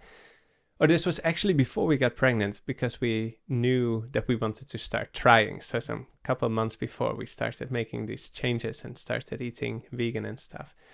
But actually, I'm just going over my point of why I bring this story up.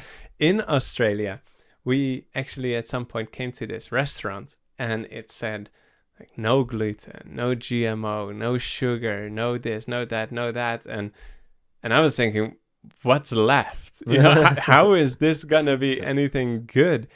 But I also knew it's very practical for Katja, because most likely she would be able to eat there. And we had not been able to go to any restaurants for a long, long time. So we went inside, and there I saw this cheesecake, or the vegan cheesecake, that looked so good. And I was like, how did they make this? And we ordered it, and I ate it, and it was literally one of the best things that I've ever eaten. And we continued eating meat after that, like I said, but it did plant in me that seed of that vegan can be really tasty. And after we have switched to eating vegan, I gotta say, the best food that I've ever eaten is all vegan. It's all plant-based. But that in itself, now that you bring that up as one of the things that will help with health, is everything that is plant-based healthy? Or can you mess that up too? You can. You can for sure. That's why I add the word whole food. Right. And there's things that are plant-based that are not healthy. Like I don't think marijuana is very Which one? Marijuana. Marijuana? No, marijuana, like what you smoke, and that is plant-based. I'm sure some people would argue there are many plants that are poisonous and so on, but also like you can process plants and strip them of all their nutrients. You should eat them in its entirety. Right. As soon as we start to process things, we start to eat in a way that we were never created to eat. We have the sugar beet, it's plant-based, right? But when you take all the sugar from it and only take that, the same with oils, when you strip them of all the other nutrients and beneficial things. Food was made to be eaten whole. That is also what the evidence points towards. Like the more like natural you eat, and, the healthier. Yeah, it's good that you bring that up with. That was what we were made for. Because also when you think about Adam and Eve, they weren't made for a plant-based diet. Yeah. And the truth is, when we actually look on our physiology, it's very obvious. I like to ask dentists these questions, like because of the teeth, they always think like, we're carnivores. Are we like carnivores, omnivores, or herbivores? And the truth is, we actually are herbivores, pretending to be omnivores.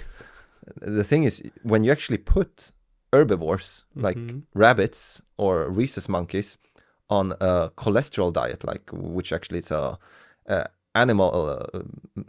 diet from the animal kingdom, they actually develop the same diseases that we have with heart issues. And that is interesting. When you put a herbivore on a meat diet, a carnivorous like what we're diet, eating, omnivorous diet, they actually develop the same diseases that we have. That's interesting. That should be a proof that what happens when you put an herbivore to omnivorous diet. You get these diseases, and that's because we are herbivores actually. So it's kind of like this study of, okay, we see our case, and then we see it repeated in another species, but it's the same result. So then we know that's also an argument, I would say, for the plant. And isn't just to connect that also with really to lifestyle, is that the cardiovascular disease, aren't they the top cause for death? Right? Now they are. 100 years ago, they were rare. Like they were even interesting probably to look at as a medical student. But now they're so common. Happens every day in the emergency room, I remember. And So this is really good news for Christians, for actually everyone, right? But especially for us, as we're talking here to primarily Christians. This is a very simple way in which we can live in the biblical way. Right? We were made for this, and it benefits our health. It reduces chances for the most common sicknesses that most people nowadays die of. And I would say, isn't it fascinating that Moses, writing this 1400 years before Christ, like when they had almost no idea about health, just happened to write down like the ideal diet that we should eat today, and mentioning it there. I think that's quite interesting comparing to what the modern sciences, the Egyptians and the Assyrians knew about health during that age. That should tell us a little bit of the credibility of the Bible as well.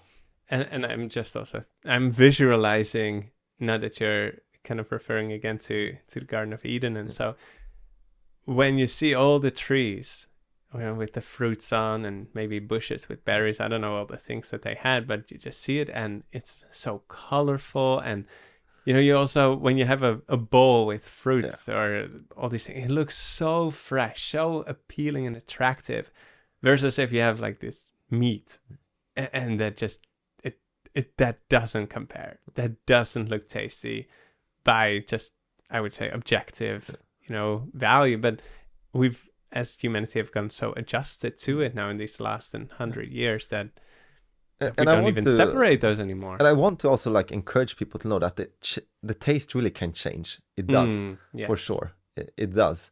Both when it comes to food, but also we see our habits also when we live off sin, that in the end we are not attracted to what we used to be. And it's the same with food as well. Eventually you learn to enjoy simple, nutritious food. You do. So there can still be a transition period. Yeah, exactly. And that might be the difficult part. And people think oh, I have to but even then, if you find good, healthy, tasty recipes, it's not that difficult to start eating more plant-based and eventually would you recommend, within mind then this transition period and people need to adjust, would you recommend to take it, for example, eat half of the days with meat, half not, or just immediately this cold change and just switch? I know peoples and families, they are different. I can't say that I've looked into it, what is the most sustainable thing. I prefer to why not just go full in for it. Yeah. I'm more that, and see what happens. And you do your best, and then even if you fall sometimes, you keep on doing it. It's much easier. Somehow I never like these transition periods. Maybe for some it will work better, but somehow I prefer to just go full for it and do your best and then forget the rest. And then if you don't succeed, sometimes you redo it and put the standard high. That's good. I'm also thinking with diet, two things that come to mind is snacks and sugar. Maybe more things come to your mind, but can you at least address those, snacks and sugar? That's no food group that I rings a good bell. It depends what you mean with snacks. Snacks like eating in between. Eating in between meals. Yeah. Because that is something I used to do all the time. Yeah. Again, our physiology is not really made for eating that often and constantly. Again, it's our modern day world when we have access to so much food. Usually we were made to have these big gaps between our meals. And there are many physiological reasons why we shouldn't eat continuously. To give our digestive system a rest would be my simplest way to putting it. But not only that, there are many benefits of having this greater gap. You see it even in people with longevity. We were told this idea that we should, if you want to gain muscle, if you want to have energy, you need to eat every 3 hours. It's not based upon anything. It's actually not. Rather, it actually shows that you should have longer periods in between your meal, so that... How long? I would say 8 hours. 8 hours in between the meals? Let's see. No, 8 to 8. It's beneficial. You can 6. Let's say 6. Do you eat? How many times do you eat? I eat 2 times a day. Yeah, that's why you have 8. But if you would still eat 3 times, then it would be 6. No, let's see. It would be 5, maybe 5-6 hours. At least that we should eat when we are actually hungry, not in between there. And the problem is many times when we keep on eating all the time, especially when you mentioned sugars, we can get this false hunger. Our body is actually not hungry, but it has a sugar dip, like the insulin. You have been producing too much insulin because of the sugary food that you have been eating, and then you suddenly get a dip. Before you still actually have all the energy in your body, but because your sugar levels are down, you get hungry again. And this is also natural sugars, or only the refined sugars? Mostly the refined sugars. Okay. Natural sugars, it depends what you mean with it, but in fruits. Yeah, if you actually eat a fruit, it doesn't have the same effect because it has also the complex carbohydrates, which releases it slower, so you don't get these insulin spikes, as they call. So there's up and down all the time, but the processed sugars for sure. Yeah. So if you don't eat refined sugar, you would in itself feel more full. Longer. Okay. So then even if you would feel hungry, that doesn't necessarily mean that you're actually hungry. Can it also be, I've heard something about water deficiency, that if you drink enough water during the day, then it also keeps you satisfied. Yeah, that can sometimes we confuse actually being thirsty with being hungry, in a sense that we need something and we grab something, but we should be well hydrated. It actually helps us to have this fasting period. It actually does help keeping you full longer. So the food so far, plant-based, is just really optimal for our bodies. It's what we are designed for. It's preventing a lot of the diseases that are so common in our Western world. To not eat sugars, refined, or like to eat whole food. And what was the other things that you said? Regarding the food. Yeah, no in between. No in between. Like have regular meals. Again, it comes down to regularity. Again, our body needs these regular changes, and you can see you have so much benefits of this fasting period. Like certain, like it takes like an hour to explain a little bit of the physiology, what happens when you fast. Then again, I would recommend listening to Alan Goldhammer on Rich Roll's podcast if you're interested to see the benefits there and why we shouldn't eat snacks in between. But you start to also notice the difference between the psychological hunger and the actual hunger. And not only that, when you have these breaks, you actually start to enjoy simple food more when you eat when you're actually hungry, not only psychologically hungry. So because we eat sometimes with our mind in a way. Exactly. It is. It's more like an addiction, like our brain wants this stimulant, because that is what food does to it creates certain pathways in our brain that we are not used to have so much options. And You said to also stay well hydrated. Yeah. So that's another part of the diet, of course. We've talked a bit about food, and if at any point you think of something else you want to mention, just insert it. But the drinks, is it just water? What is good for us? I would say water is the best. That is the ideal. Maybe there are some other drinks or juices that could be beneficial, but when it comes to staying hydrated, go for water. There are, like, if we think of certain juices, like maybe red beet juice, for instance, kale juice, that could be beneficial in heart disease to have each day, actually has certain potential benefits. Also watermelon juices for actually post workouts actually has shown to be of benefit.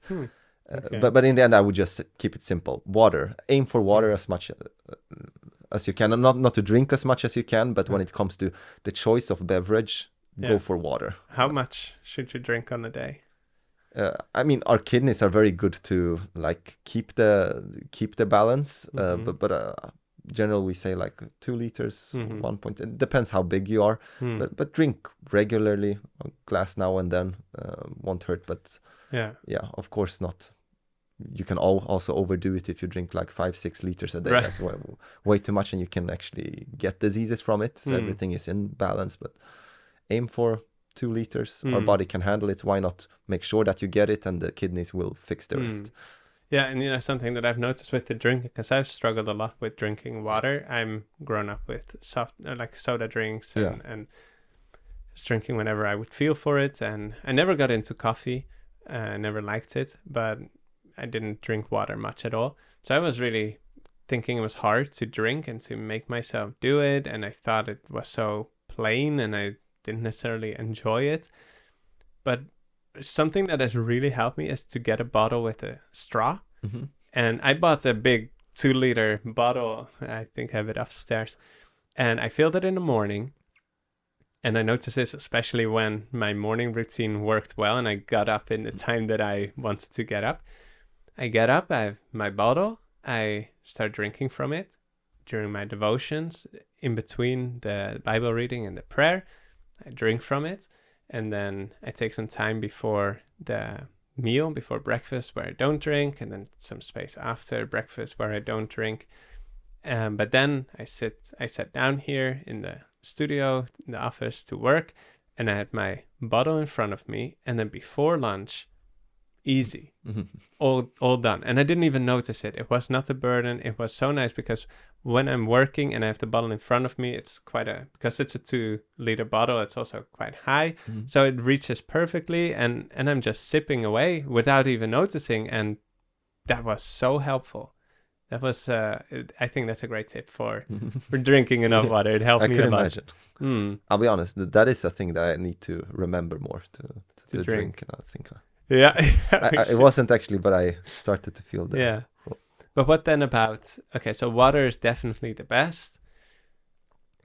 But what about soda drinks? What about coffee?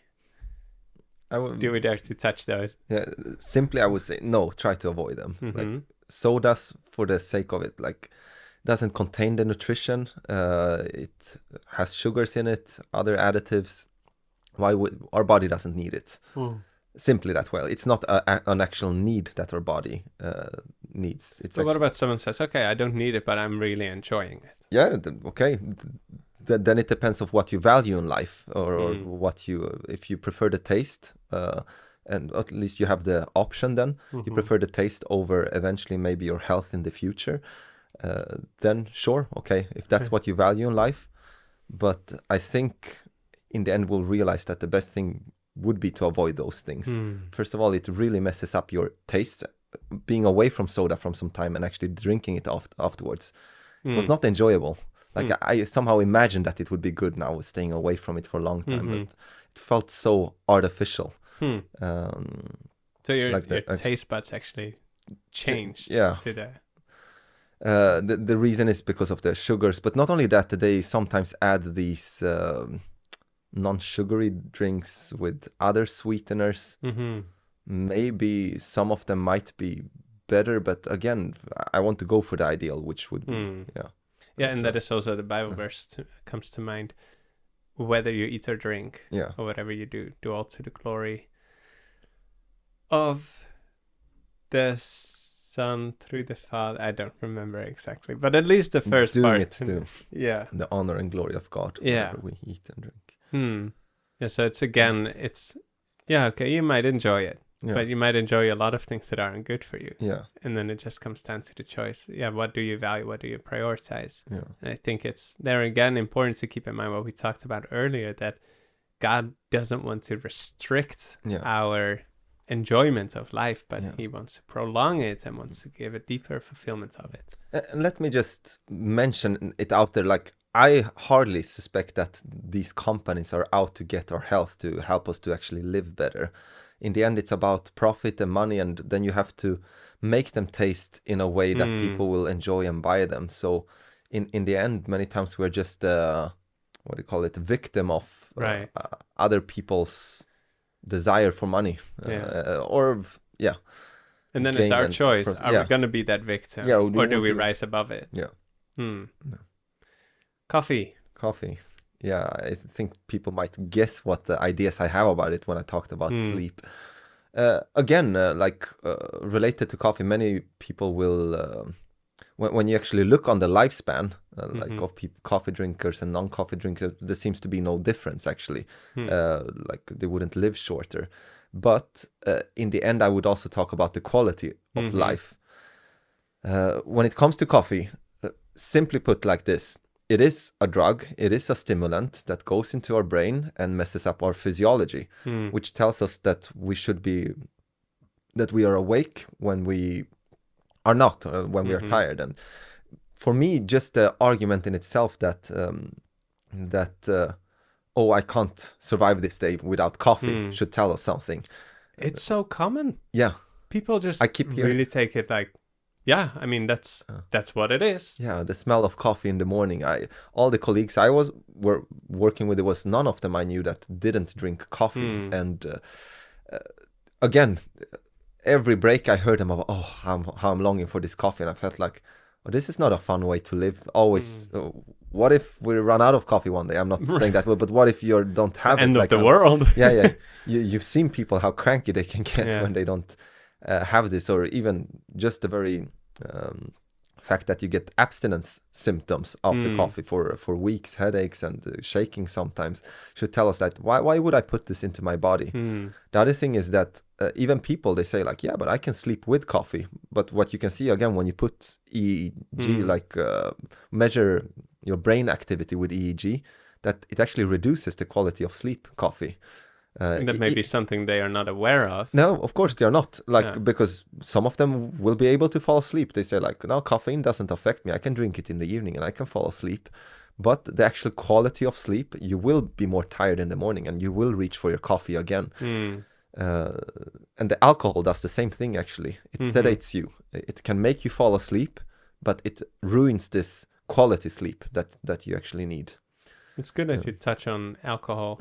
Unless there was more on the coffee that you were thinking about? Not really. And the other thing that people should remember, that even if you would drink your coffee around 2 o'clock or 12 o'clock in the day, it would still affect your sleep, actually. Does it have that long? Yeah, it has a half-life, I think, of around 6 or 8 hours, and usually takes around 3 half-lives before it's considered get rid of it from your body, like a substance. So you would still have some of it in the evening. Is the coffee just bad because it affects the sleep, or is there any additional reason that we might be careful with that?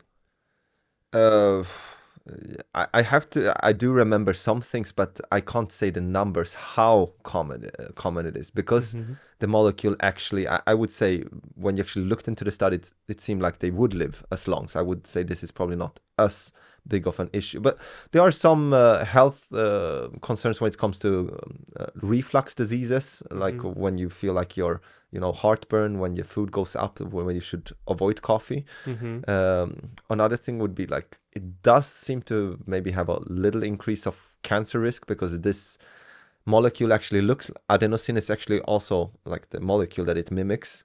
We actually have that molecule in our DNA as well, that it could like potentially replace it. I remember just reading it in our cellular biology studies, but there were no numbers of like how great a risk. So somehow maybe I would neglect that risk, but mostly because of the physiology would be my argument, to not mess up your physiology. Does it also, I read in an article, and I should have maybe looked that one up again for this, but that it reduces blood flow to the frontal lobe, to the brain. I won't heard about that? Somehow, I might have heard it. I can't confirm it, because I have probably not read that. Right, because in this article they said that was what they found, that it reduces the blood flow to the brain. And that would be a huge deal, I would say, additionally on top of what you have already mentioned, especially thinking in light of the spiritual war that we are in. We want our brain, I mean, the Bible encourages us to be sober-minded, so that we can be sharp, so that we can discern God's voice, so we can discern the enemy, so we can be strong. We want to be spiritually awake. But when our brain gets less blood and can not function to the optimal level, of course, that's going to impact even our spiritual behavior or discipline. It's going to affect us. And that's something also that, I mean, we don't want that. No, we want to be spiritually sharp. Right. The alcohol, you touched on it. Again, it's a no. Like, if you want to have health, stay away from alcohol. It doesn't really have any benefits. It's not a need of our body. Again, the laws of health says this is what we need, and alcohol is one of the things that we don't need. It doesn't have any health benefits, even if some people will claim it in some contexts. Yeah, the wine, right? The wine, right? But it's not the alcohol in itself that actually has that benefit. I think it's the resveratrol. It's called that in the grape skin, right? Yeah. So no. Alcohol, we Christians actually should avoid it. Yeah, and just to, in case a listener doesn't know what we're talking about, there were supposedly studies done that showed that alcohol has this health benefit where it would actually help the heart. Right, that was the argument made. Yeah, cardio-vascular health, right. But then what they didn't say is, and so therefore they said it wasn't just alcohol, it was in the red wine, and therefore they recommended a glass per day or something. Yeah, I think they call it the French paradox, because it seemed like the French people who drink a glass of wine with their meals had like better outcomes when it came to cardiovascular diseases. But then it turns out to be not the alcohol component in the red wine, but the thing that you just said, resveratrol, right? In the skin of the grapes, which you then can get in grape juice, right? Yeah. Without then the damaging effects of alcohol. Why else is alcohol? It doesn't benefit us, Yeah. but does it deteriorate our body? Does it destroy? For sure, like in the amounts. But first of all, I don't see a need. Why would you want to be like just an occasional drinker or have it a little bit if you actually don't get the effects of alcohol? And actually, if you get the effects of alcohol, that is damaging in the end. It is a toxic substance that we don't want, and it affects the brain a lot, getting into the frontal lobe for sure there. It impairs it. It's actually a depressor, brain depressor, if we would call it like that. Even has similar effects like anesthesia on our body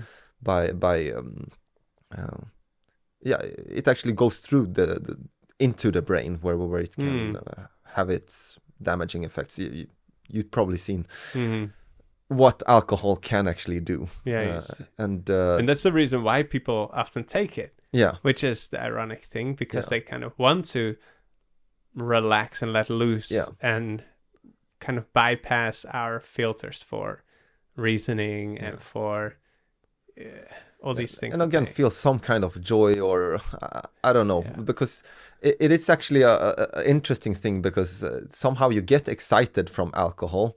I remember a little bit of the physiology behind it because it actually depresses on depressor like pathway in the brain that temporarily you could actually get excited about it and have this euphoric feeling.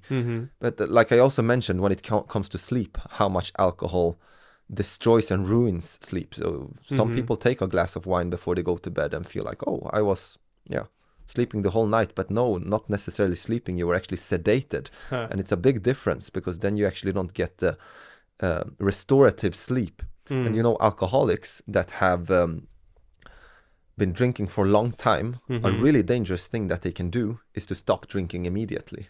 Did you know that? You would think like just stop immediately. Yeah, some people that have been drinking, binge drinking for days or weeks, and are alcoholics, and when they suddenly stop, they can actually get into some serious what do you call it, a health condition called delirium tremens. Like that is actually, your body has gotten so used to like the alcohol and being depressed that eventually, when you don't have this alcohol, you could start getting seizures, shaking, and you start to see and hallucinate things, visions.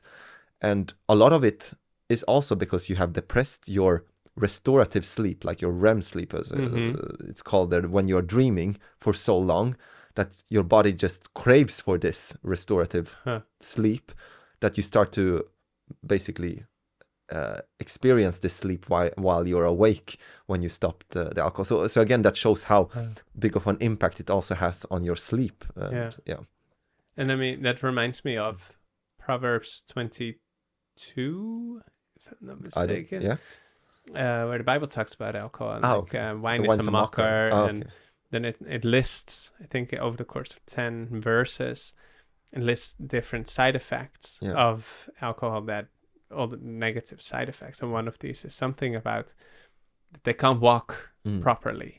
And that reminds me, just as I'm picturing while you're talking about getting this REM sleep while you're still awake, that's kind of what it must look like you walk like this or whatever. But I'm also thinking from, this is the physiological kind of explanation of that. Alcohol doesn't benefit us anything. It only brings risks, and it only harms our body. Even though people may enjoy their drinks, I mean, there's plenty of other, the water, of course, and then there's juices and things that you can have that actually do help your health. And they're also like flavor, I suppose, changes, like your taste buds and so, and adjust. But also I would think from a spiritual point of view, because there's a lot of Christians who say, but the Bible just says don't get drunk, right? So it's fine with an occasional beer, occasional wine. But there again, I would argue, what condition do you want to be in? The Bible says, be sober-minded. We don't want, when we know that we're up against an enemy who's far smarter than we are, sneakier, all these things. Why do we think that, oh no, but he'll take a break when I drink my beer. Yeah. It's when the police already, when you can't convince them that it's okay for you to drink a few beers or a wine when driving. Yeah. Why do you think within the spiritual context that's a good idea? If the police, secular sources tell you no because your reaction speed is slower, you're not thinking clear, and they list all these things of the negative side effects, even from just a little bit, then why do we want that at all? Yeah, I agree. Yeah. Why risk it, Yeah. And where is that limit? Where is that limit? Yeah. For me, it's a little bit sometimes to always look for the edge, like how far can I, like, close to, like you mentioned before, what's the least thing I could do to still, that attitude, it's dangerous, I would say. It's, I phrased it in one of the earlier videos, not a podcast, but one of the videos I made. Don't seek out what is sin and then set up camp right at the border. It's like, that's not the place where we want to be. And I'm thinking of, people talk about God's permissive will. You have God's perfect will in the middle, and they think of this as like this circle. You have God's perfect will in the middle. And we have a fly in the studio here. Sure. God's perfect will in the middle, and then out of that, God's permissive will, and out of that, sin. And I think a lot of Christians who are not truly converted and truly loving the Lord, they're looking for just what's the permissive will, like what's just on that edge to sin. Where can I kind of continue living the way I've always done, but not, maybe I need to make some changes, but I don't want to do too much. So how close to the edge can I go? And that's not the attitude that we want, because I honestly I don't believe in that term permissive will. Because it's not his will. Sure, he may allow certain things, like the Israelites give us a king, right? He allows it. It wasn't his will. You can't say it was his permissive will. No, he allowed it, but it wasn't his will. And they noticed the consequences of it. So why would we seek to be in what then is, I believe, wrongly called permissive will when we can be in the perfect will? That's such a good way to put it. It puts it into perspective also, to really start to seeking for the best and not trying to somehow leave trails behind where you could go back to. It will catch up to you. Yeah. So we've talked about coffee, alcohol, diet, both foods as well as drinks. We talked about sleep, talked about exercise.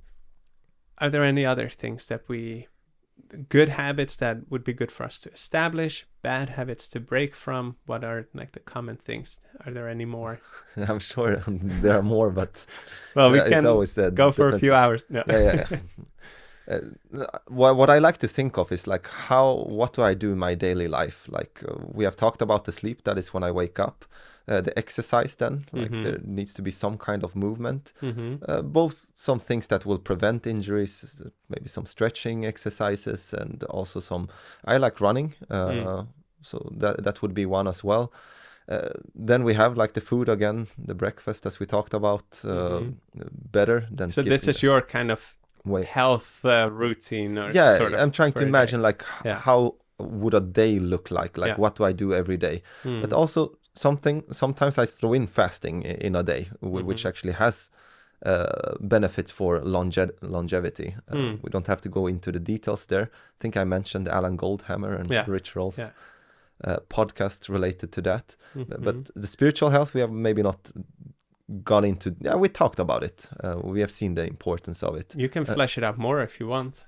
That is like my favorite parts when it comes to actually life and enjoying life and getting the maximum out of your health. Because in the end, what we are what we think. And in order to live according to this healthy way we are convinced of, we can't do it without the power of the spiritual part. You can know what is right, and many times we can follow it to a certain extent, but I would say eventually if you want to enjoy life, you have to have answers to the questions of the meaning of life and what happens after death. Without having these answers, you can't really enjoy your life fully, because you will know it will end one day. And this is interesting, because a lot of people, they might think about their health just for physical, whether it be appearance or to not get sick, and they just kind of think from the physical.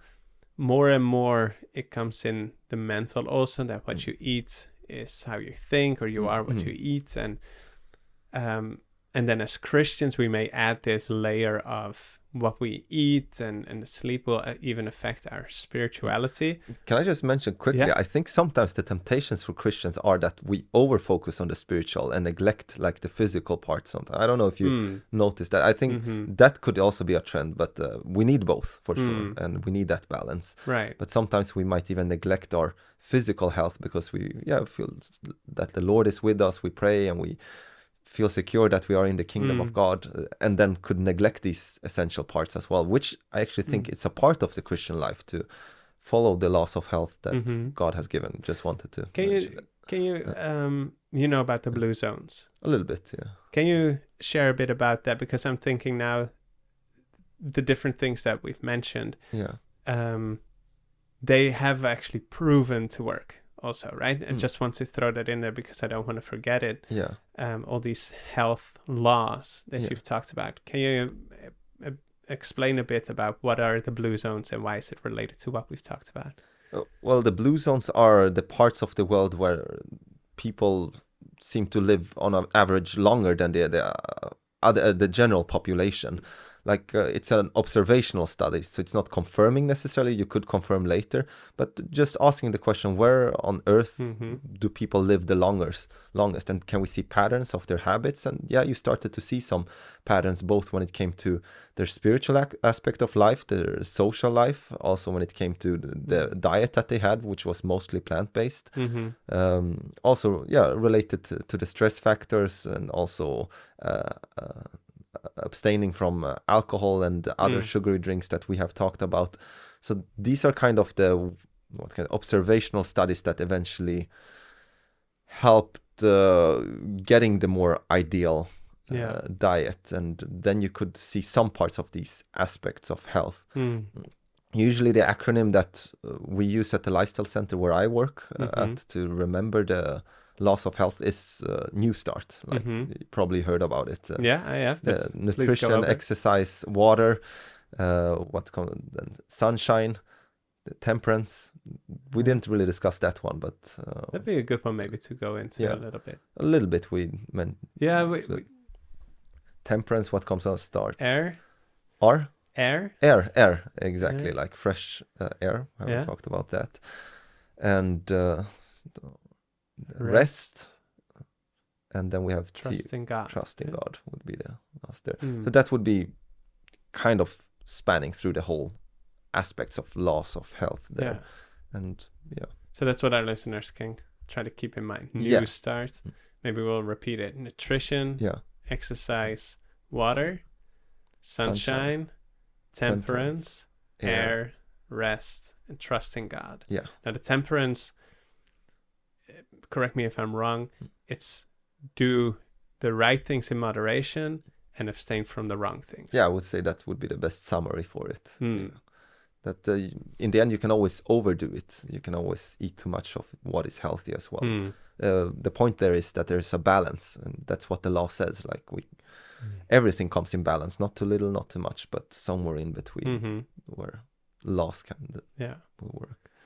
Okay, so and then I just want to mention also with these blue zones that our church, Seventh-day Adventist Church, that both of us belong to, where there is a strong focus on these health laws, right? There's no requirements for the members to necessarily abide by them to become members or anything, but there's a strong focus on it because we care about everyone's health, both here in this life, but also in the preparation for the eternal life. And the headquarters of our church, Loma Linda, California, they were among these blue zones, right? That's correct. And what's extra interesting about that is actually this was a heterogeneous group, which means that they were actually different nationalities. In the other blue zones, they're actually like have the same nationality and the same very similar genetics, if I could say like that. So one might have argued that, that's because of that they lived longer. But this definitely proved that these people lived average longer really because of the habits and actually trying to follow the laws of the Bible, like the actual health laws from there. And that's interesting. I didn't think about that it was a mixed group. That really points us then to, okay, it's not in them, it's in what they do, what they have in common. The blue zones, the spiritual. We were on our way to understand more about the spiritual, because we may often think then about the physical impacting the spiritual, but we might not always think about how the spiritual impacts the rest of the health. And like what you were talking about in the beginning with the thoughts and the things that we have, the beliefs. Let's dive into the spiritual component of this, how our spiritual decisions or beliefs or thoughts can also impact our health, whether for the good or bad. Now, I would say, like, if we just imagine that almost every cell in our body is connected somehow to other, there are a few exceptions, of course, but connected to almost every cell in our body. And depending what signals we will like send out to the rest of the body, like at least consciously, we do this through what we think. Just imagine how much you impact your body each day with the thoughts that you have. And we gave some examples of like how our mind could make us sick, either what we take for truth or just hearing about bad news. And I would say in the end, like the way we were made to think according to the Bible, you could read it from the 1 Corinthians chapter 13. This is usually how I summarize. This is a little study I like to do both with secular people but with Christians as well, where you really can see how we were made and created to live. There is a verse, I keep forgetting it, I think it's in Psalms 37. I have to double check that in the end, where it says that, I think David, he says that I have no health in my bones because of my sin. There he clearly connects his health because of the sin that is in his body. And then when you actually go to the Bible and look for the definition of what sin is, super interesting. The only definition we have, maybe you know where we can find it. 1 John 4:8. Exactly. 1 John 3:4. Wait. Oh, 4:8. What? God is love. God right. is love. Yeah. Yes. 1 John chapter 3 verse 4. Very good. Yes. Yeah. And there, the definition is that sin is breaking of the law, like transgression of the law. So what David is saying, because of the transgression of the law, I have like sin. I have bad health. I have bad health. And the question then comes: what law? What law are we transgressing that makes us not have health, proper health? And now we start to get into some interesting things, because when you actually look upon which law Paul talked about when it comes to knowing what sin is, he said in Romans chapter 7 verse 7 that I would have not known sin unless the law would have said thou shalt not covet.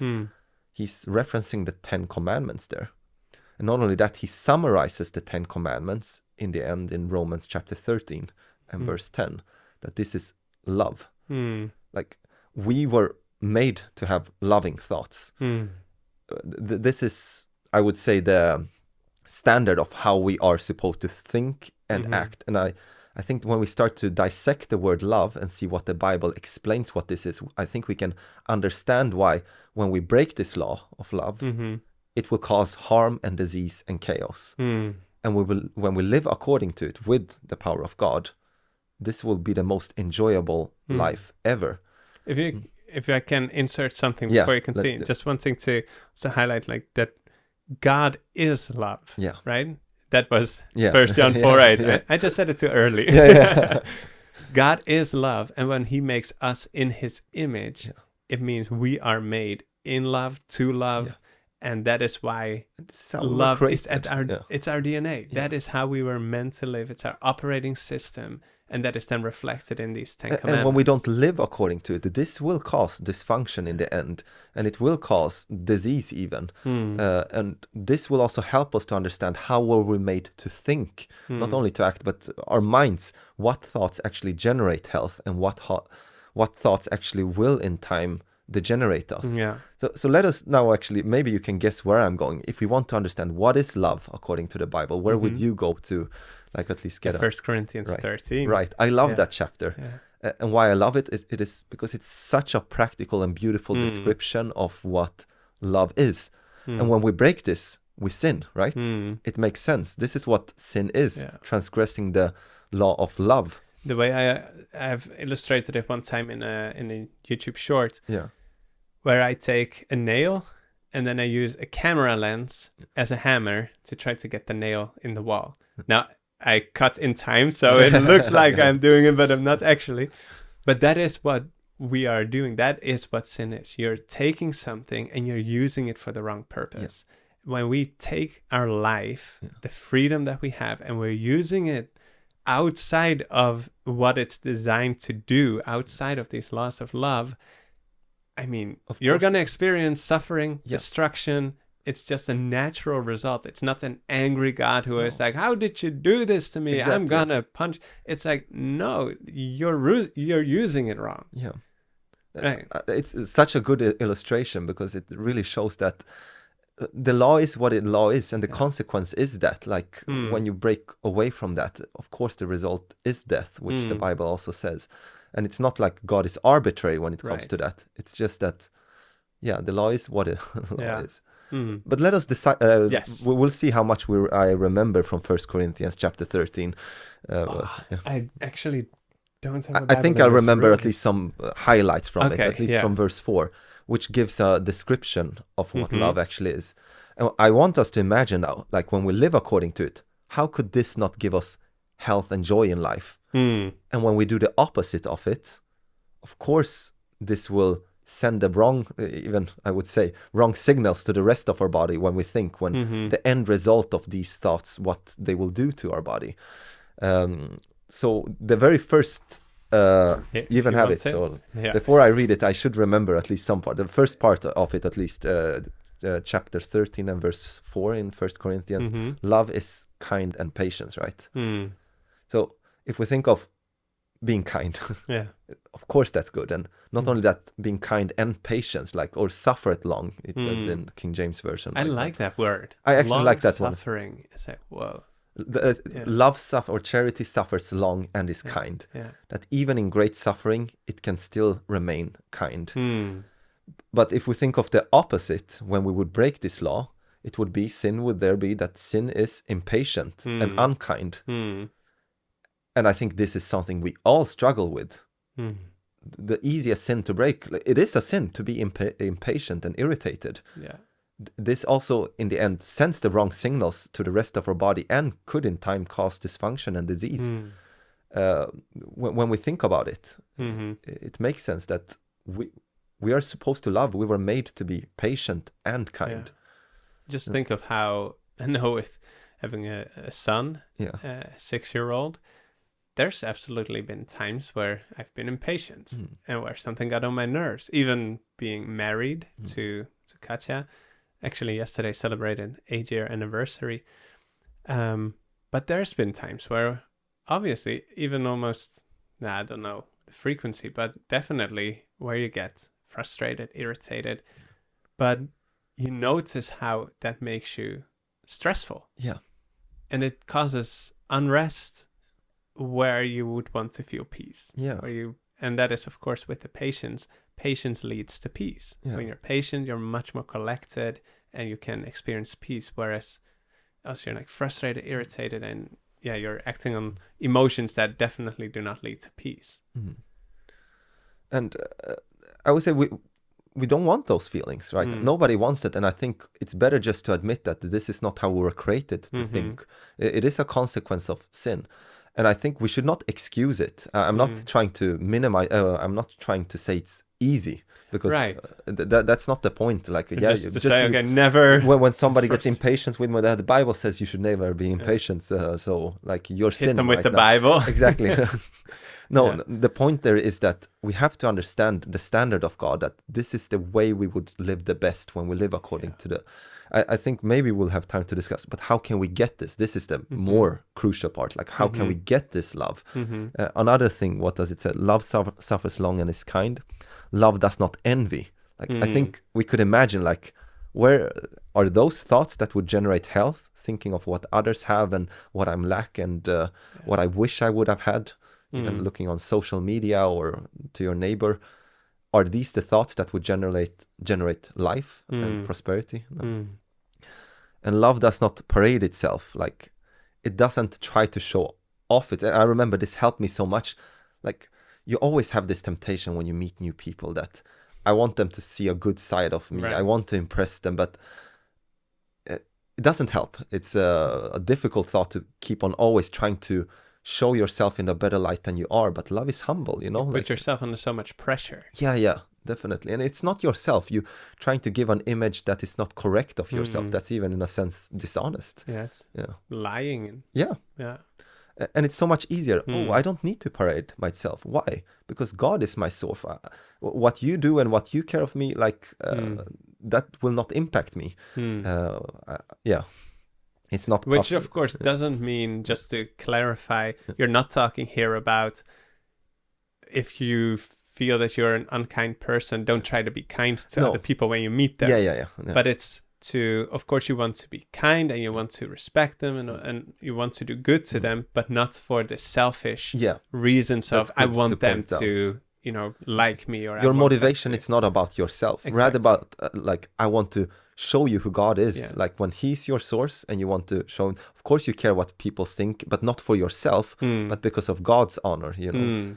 That is a different perspective, and then we don't get personally hurt either, which I would say is also things we humans struggle with. Oh, I mean, we're living in such a culture where people get offended for everything. Yeah. And you can notice how much, this is also a generation with more mental health issues than ever before in history, I'm sure.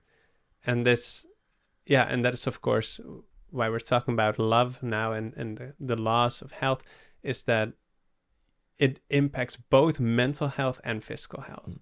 You can, all this stress that can come from these things and living under pressure and unrest and selfishness, it can lead to both, obviously, and this is a connection we might make easily for ourselves, is anxiety and mental, all kinds of mental struggles, depression. We can kind of see that link, but that it even impacts our physical health, right? All these things can actually contribute to does it even contribute to like cardiovascular diseases and stuff? Yeah, for sure.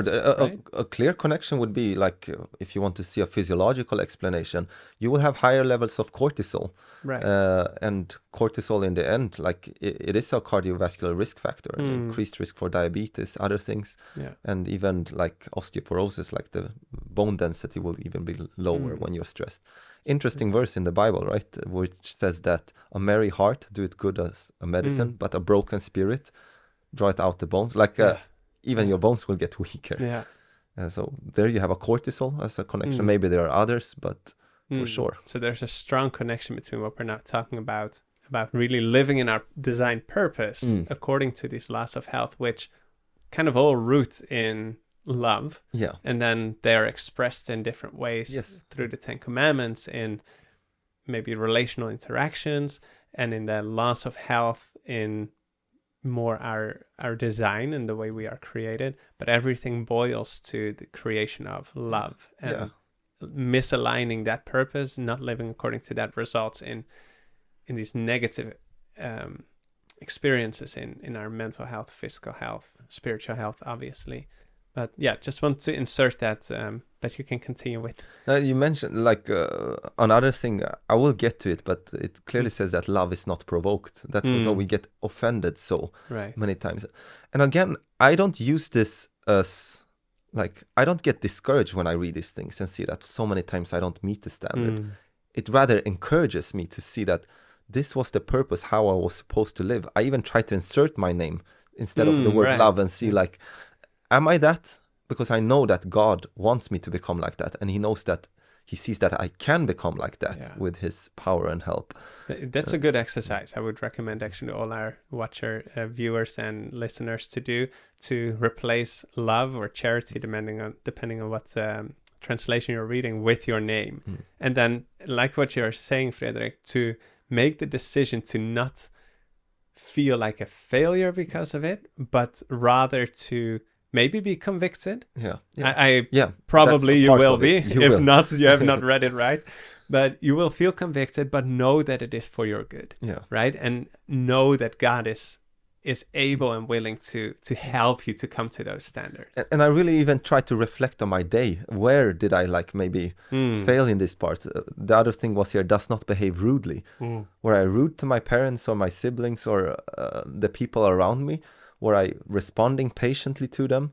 The other thing here, it does not seek its own, like the things that I was doing this day. Did I do it for my own purpose, own glory, or own enjoyment, or like love, it seeks the best for the other, you know, like that is.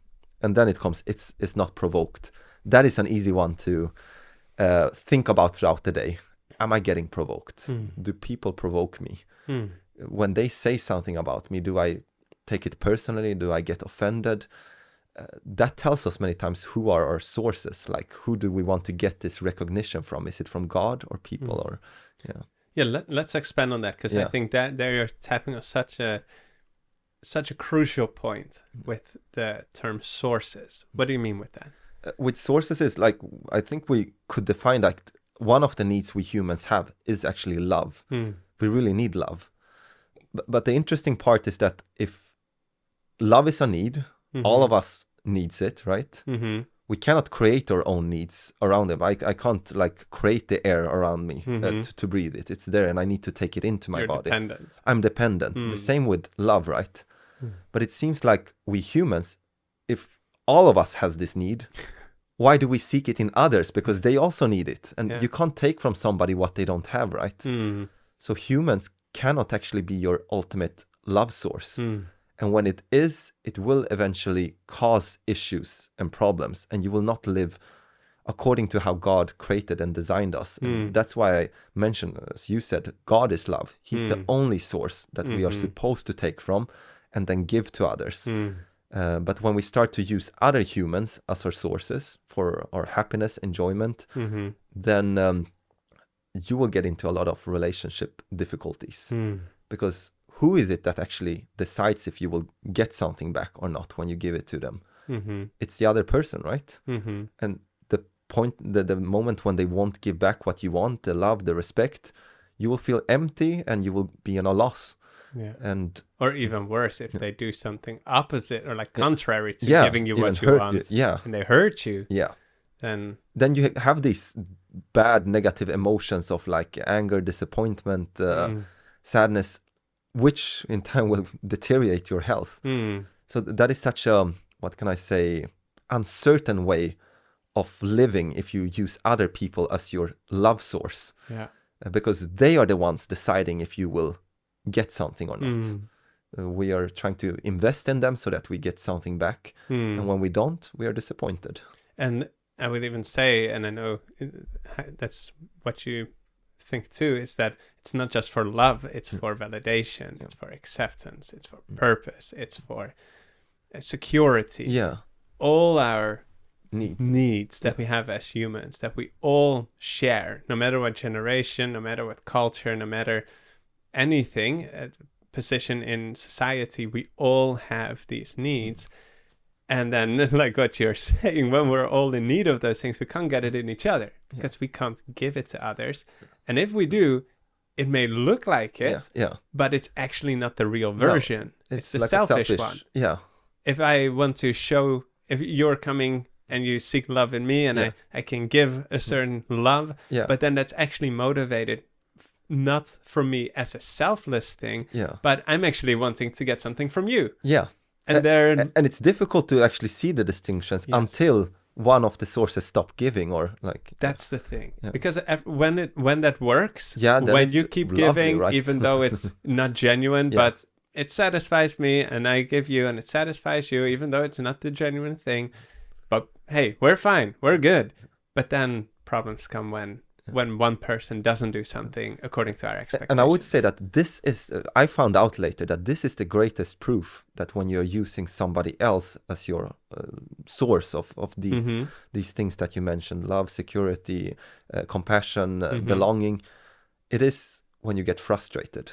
And it's so easy to spot in your daily life. The reason why we get frustrated is because they did not meet our expectation. They did not give us what we expected and wanted. What we need from them. What we need, exactly. And that is also proof that we have not taken from God. Because God, he will give us anything. He has given us everything, and we can always go to him. He's a reliable source to take from. He doesn't change. Humans change. They are unreliable. But when we take from God this love, thinking about Jesus and his life and the sacrifice that he made from us, we always have this. And that is such a more free way of living.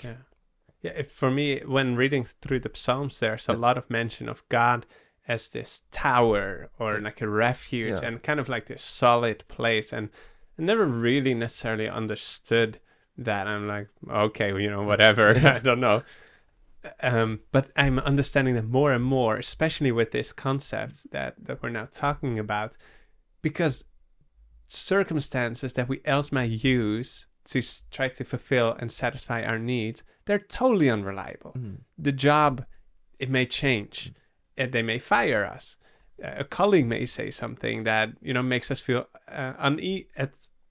unease at work, or our wife or partner or child may behave in a certain way that we don't appreciate, or all these things, they're not in our control.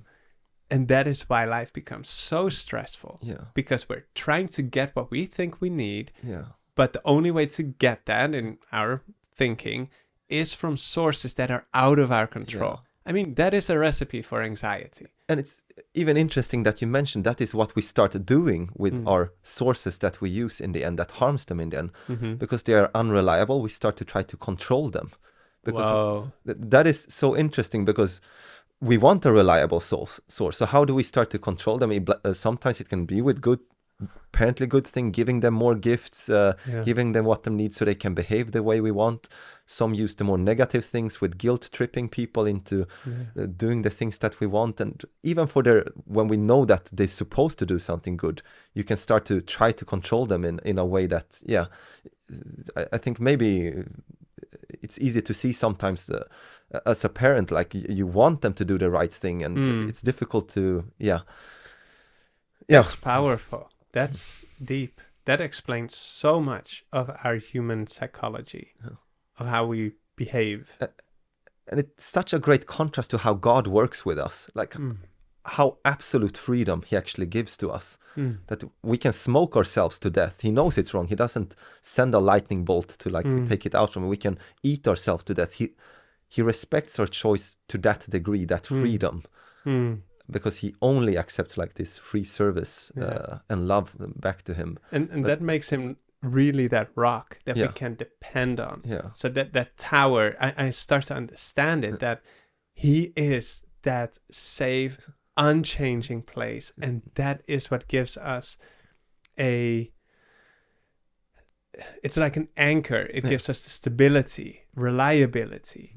And now here's the thing, what people sometimes don't get and confuse is that God often uses people in circumstances to meet our needs. So when we think of like, hey, but my wife loves me, right? First of all, if it's without God, it may appear like love, but it's actually selfishness because she wants something in return from you. That's our human nature.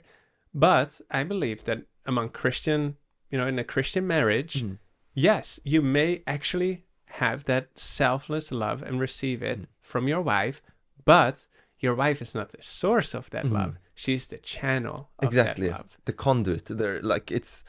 I think it's a very important perspective to see it from that thing, because I think that's the only safe way you can have relationships in the end. That like you think of your wife and you want her to love you, but not for your own sake, because you know that she will be the happiest because she's connected to God, and the natural response will be that she will love you then. And the opposite also from her perspective, that in the end it's not about you, it's about the other person. And that makes, and what liberates us in that is both it liberates this other person or circumstance, because we don't put the pressure on them, because we know they're just a channel. And God, if the channel all of a sudden becomes unavailable temporarily, maybe your wife struggles with, she struggles with something, and therefore God doesn't have that access to have to send his love through her to you, it may temporarily be unavailable. But okay, but God can find another channel, whether that is directly or, and I don't mean like another wife or anything, but in another way. He is in the end like your source there, exactly. So you will not get empty, and you will be able to also continue. You would not stop giving to your wife, or like and that frees us in such a way that we no longer need to be in relationships for the sake of getting something out of it. No. We can have all our needs fulfilled because God is that tower. God is the same yesterday, today, forever. He always finds ways to meet our needs, and we can be so confident in his ability to meet our needs that we can live not to receive from others, but to give to others. And that is such a freeing thing that we don't need to have all that pressure. We don't need to have the worries. Thinking, you're free then. Like you're really free. I never thought of that concept with the tower, but I think when I'm reading the Psalms now, I think it will definitely stick in my mind. And it really makes sense, as you mentioned. It's like that's the safety, the safe way of living. And it's the same. I made a video about men to consider whether they should have a full-time job or not. I was actually a bit stronger worded in that video. But anyway, the point which I made there in the end also is like, okay, but men are like, but where's the money going to come from? I need to provide for the family. And it's like, yes, like the Bible says for us to work hard, right? And it says if you don't work, you don't have bread. It's very simple. But God also says to prioritize his kingdom first. And if we let our job take the first priority and take the kingdom second, then it's like, okay, something is wrong. So I encouraged in that video, make the priority right. And even if that would mean that you would need to cut down on the hours of your work to be able to be the husband that you're called to be, the father, and the missionary, like we're all called to be missionaries, then prioritize that. And then your job, God will find a way to provide for you, because your job is not the source. That is, sure, from the bank account, that's where the money comes from. But ultimately, God in the Bible says everything in the world is his, right? So this job wouldn't have its money. It wouldn't exist if it wasn't for God. So that also, again, makes us free from thinking we're slaves to the job. It's like, no, the Bible says we're slaves to God. And that's a good thing. That's a good one to be enslaved to, because he takes the best care of us. So we don't need to be dependent on a job or any of these things. We're dependent on God. And that really, when I started to understand this more, what we're talking about, that did so much for my mental state. It just really frees you. It's actually encouraging to have that kind of standard, especially when you start to realize and look with the perspective of God what you can become, and to not see those things as failures. For me now, it's rather reminders. Like I mentioned, like of course we get frustrated, and for me that's a reminder. Oh, I'm not taking from the right source right now. So it's a reminder. Get back to God. Start thinking about it. It gets easier every day, and you start to look upon people in a different way. And it's such a freeing way not to be irritated, not to be frustrated or provoked by every little thing, because that always ruins the day, right? Just to finish off some of the other points here, what love is: thinks no evil also, and does not rejoice in iniquity. Thinks no evil. That's where you get into the thoughts, right? And that is really how easy it is, and how easy it is for us to dwell on bad thoughts, whether it be about lust about others, or lust. Just any kind. But this is really, it thinks no evil. So it's not just, okay, don't do certain things, but it's really control what's in your mind. That is good that you highlight that. I didn't think about it before, how the Bible is super deep. It's nice actually to learn while you're reading also, or get reminded of these things. And that reminds me of the Bible verse, I can't quote it exactly, from Paul, where he says, take every thought captive. Well, actually, I think I should know. 2 Corinthians chapter 10, I believe. Oh, yeah? Okay, then I'm thinking about maybe another. But yeah, you can... To have every thought captive to God. Yeah. I can...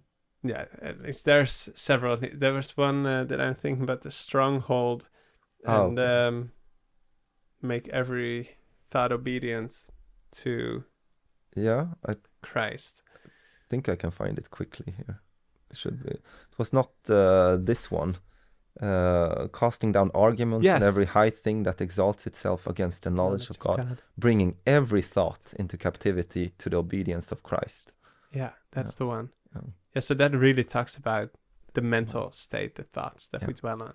And I will tell you, in the end, it becomes exciting when you start to gain victories in these fields. Because, change might take time sometimes, and you might fall many times. But just seeing this standard, seeing that God is with you all the time, and it's a learning process as well.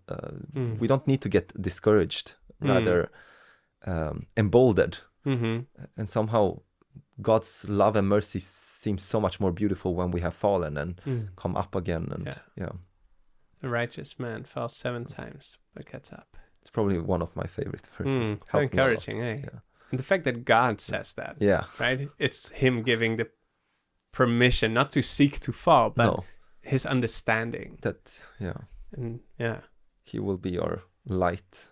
It's a similar verse in Micah that says, "Rejoice not over me, my enemy, when I fall. When I have fallen, I shall rise again, and the Lord shall be my light." Beautiful. Okay, so the Corinthians, you were thinks no does evil. Does not rejoice in iniquity. This reminds me of, like, when you hear bad news about other people who have maybe been rude to you or difficult, you don't have evil thoughts of it. You don't rejoice in iniquity that, "Oh, I told you so. Do you see what happened?" You rather suffer with them and have compassion with them. You can get as deep as possible in each, but these are just some things that come to my mind when I read it now. But rejoices in the truth. And here the last parts here, which gives me so much encouragement in the days, like, when we live according to the love that God wants us to have, we can bear all things. Like, there's nothing that can break us down in this life as long as love is the motivating factor. Not even a disease would break down our spirit, or like torture, or like people being rude to us. It can bear all things, all the trash that the world can throw at you. You will be able to bear it when you have the eyes of love and see beyond. I think that is something that we all kind of feel overwhelmed from time to time. It's like, oh, I can't deal with this anymore. I can't handle it, this situation or that. But this just really shows that no, there is a way. Like when we learn, and it's a journey, and that's what we talked about. God's understanding is gracious, but it's a journey, and it's again such an amazing thing to strive for, that it is possible to get there and to be able to bear all things. I mean, look at Jesus. Yeah. He bore everything. Like, just really thinking about his life. That is just, wow. Yeah. What an ideal. What a promise through his life, right? I think that will be the answer in the end. How do we get this love? We have to start spending time with Jesus, looking upon his life, especially the closing moments there. That will give you everything you need. And then you can bear all things. And the last 2 here, believes all things, like the hope will never die. And believe and then hopes all things and endures all things. Like, this is what love is. And what can I say? Good health. Good health. This is what I wanted to get back to. This is what sin is. Like, who would like to stay in sin? And it's good news that we don't have to live according to this anymore. This is the image that God created us to. Yes, we wrecked it by sinning, but he can restore us. And that is the purpose of the gospel, to restore us to this image. This is the whole point with the gospel. I think Paul, he says, I'm not ashamed of the gospel because it's the power unto salvation, right? Yeah. Salvation from sin. So. Yeah. And that's something also, yes, absolutely. Salvation from sin and the power. Yeah. Right? So it's not just God forgives us and you go to God and ask for forgiveness. No, yes, you do that, of course, but he also gives you the power to overcome it. And that was my point, actually. I'm glad that you highlighted it. The gospel is actually the power that makes you able to live according to the law of love here described. This is the purpose. And that is freedom. Yeah. And we're giving it up for a bag of chips in the evening and a chocolate bar and for all the different things that give pleasure in the moment. There's no denying that. Yeah. Right? No. It gives a pleasure in I'll the be moment. honest. Yeah. But yeah. No, I just meant, I'll be honest, I agree with you. Yeah. It does give pleasure. But the Bible talks about Moses. I don't remember the reference. Yeah. Where it talks about Moses chose. Yeah, it's Hebrews 11, I think you think of. Yeah. When he rather chose to suffer with his people. Than enjoying the pleasures of sin for a moment. Yeah, exactly. So it's even the Bible acknowledges that sin gives an impression of pleasure. Yeah. When you have our selfish mindset, all these things, they give a sense of pleasure. Yeah. But we're missing out on the underlying things. Yeah. And how much all these temporary things, just toss it. Start doing the right things. Stop doing those bad things, even though you think like, but how am I gonna enjoy a salad? You'll enjoy a salad. Vegan food is awesome. And this life is the life that God is calling us to, and it's a life to freedom. And in the end, when you see what is the greatest treasure, like if you consider like food, pleasures, popularity, your great treasure, you will choose that. The Bible says that where our where our treasure is, there our heart is. There is our heart. Like what we value, that's where our heart will go. Yeah. But when we start to see the value of Jesus and how precious he really is, you will be. It's not even a temptation to say no to these things anymore, because you have something so much greater of value, and losing this because of sin, you would never want to exchange that. But the point is, we forget so easily. Yeah, and I would even add on top of that, which is already sufficient reason in its own, but to think of that your health choices can impact your ability to help God save others. When we choose to hold on to bad health habits and neglect the good ones, we can be less useful for God and being that channel for God to work through to save others. And I think that also comes with the responsibility as well as the incredible opportunity, because again, you can take all these things in the negative and feel like, okay, God, now you're guilt tripping me because I need to love my neighbor, and now apparently I can't have my bag of chips because I need to love my neighbor. And yeah, you can take it in that negative way, but that's not the way to take it. And I'd advise you to see it as, wow, so my decisions, if I take more care of my body and my health, I can be a better help to save others. What? Yes, please. Right? Yeah, and it really makes you a witness. This actually takes me back to when I quit my job. I'll be honest, I have had some really bad eating habits, eating more sweet things. I had gained a lot of weight. I was actually, I think, 16 kilos bigger then. And now I'm thinking about opening a lifestyle center. So during that period, I really thought like, I want to live according to what I want to teach. This is the only way I will be able to give it to them. And it was such a more pleasant way of doing these things, knowing that you're doing these health habits changes for a bigger purpose, for somebody else's benefit, and just thinking about also them and thinking about what you can do for God, being an example. And now I at least have a story that, I could lose that weight, get healthy, could run again. And it actually helped a lot. It even gave some credibility that I know what they are struggling with. I know what it is to struggle with food addiction and sleeping habits and these kind of things. So I'm glad I could go through with it, and God can use it. We shouldn't seek to get into a difficult situation purpose, but we try to build our own testimony. That's not the point of it. It is about how God can use these things that beauty from ashes. Beautiful. I mean, wow, so much amazing, encouraging, inspiring, both for ourselves as well as for the grand purpose, reasons for us to actually take care of our health and our bodies. Where do we start?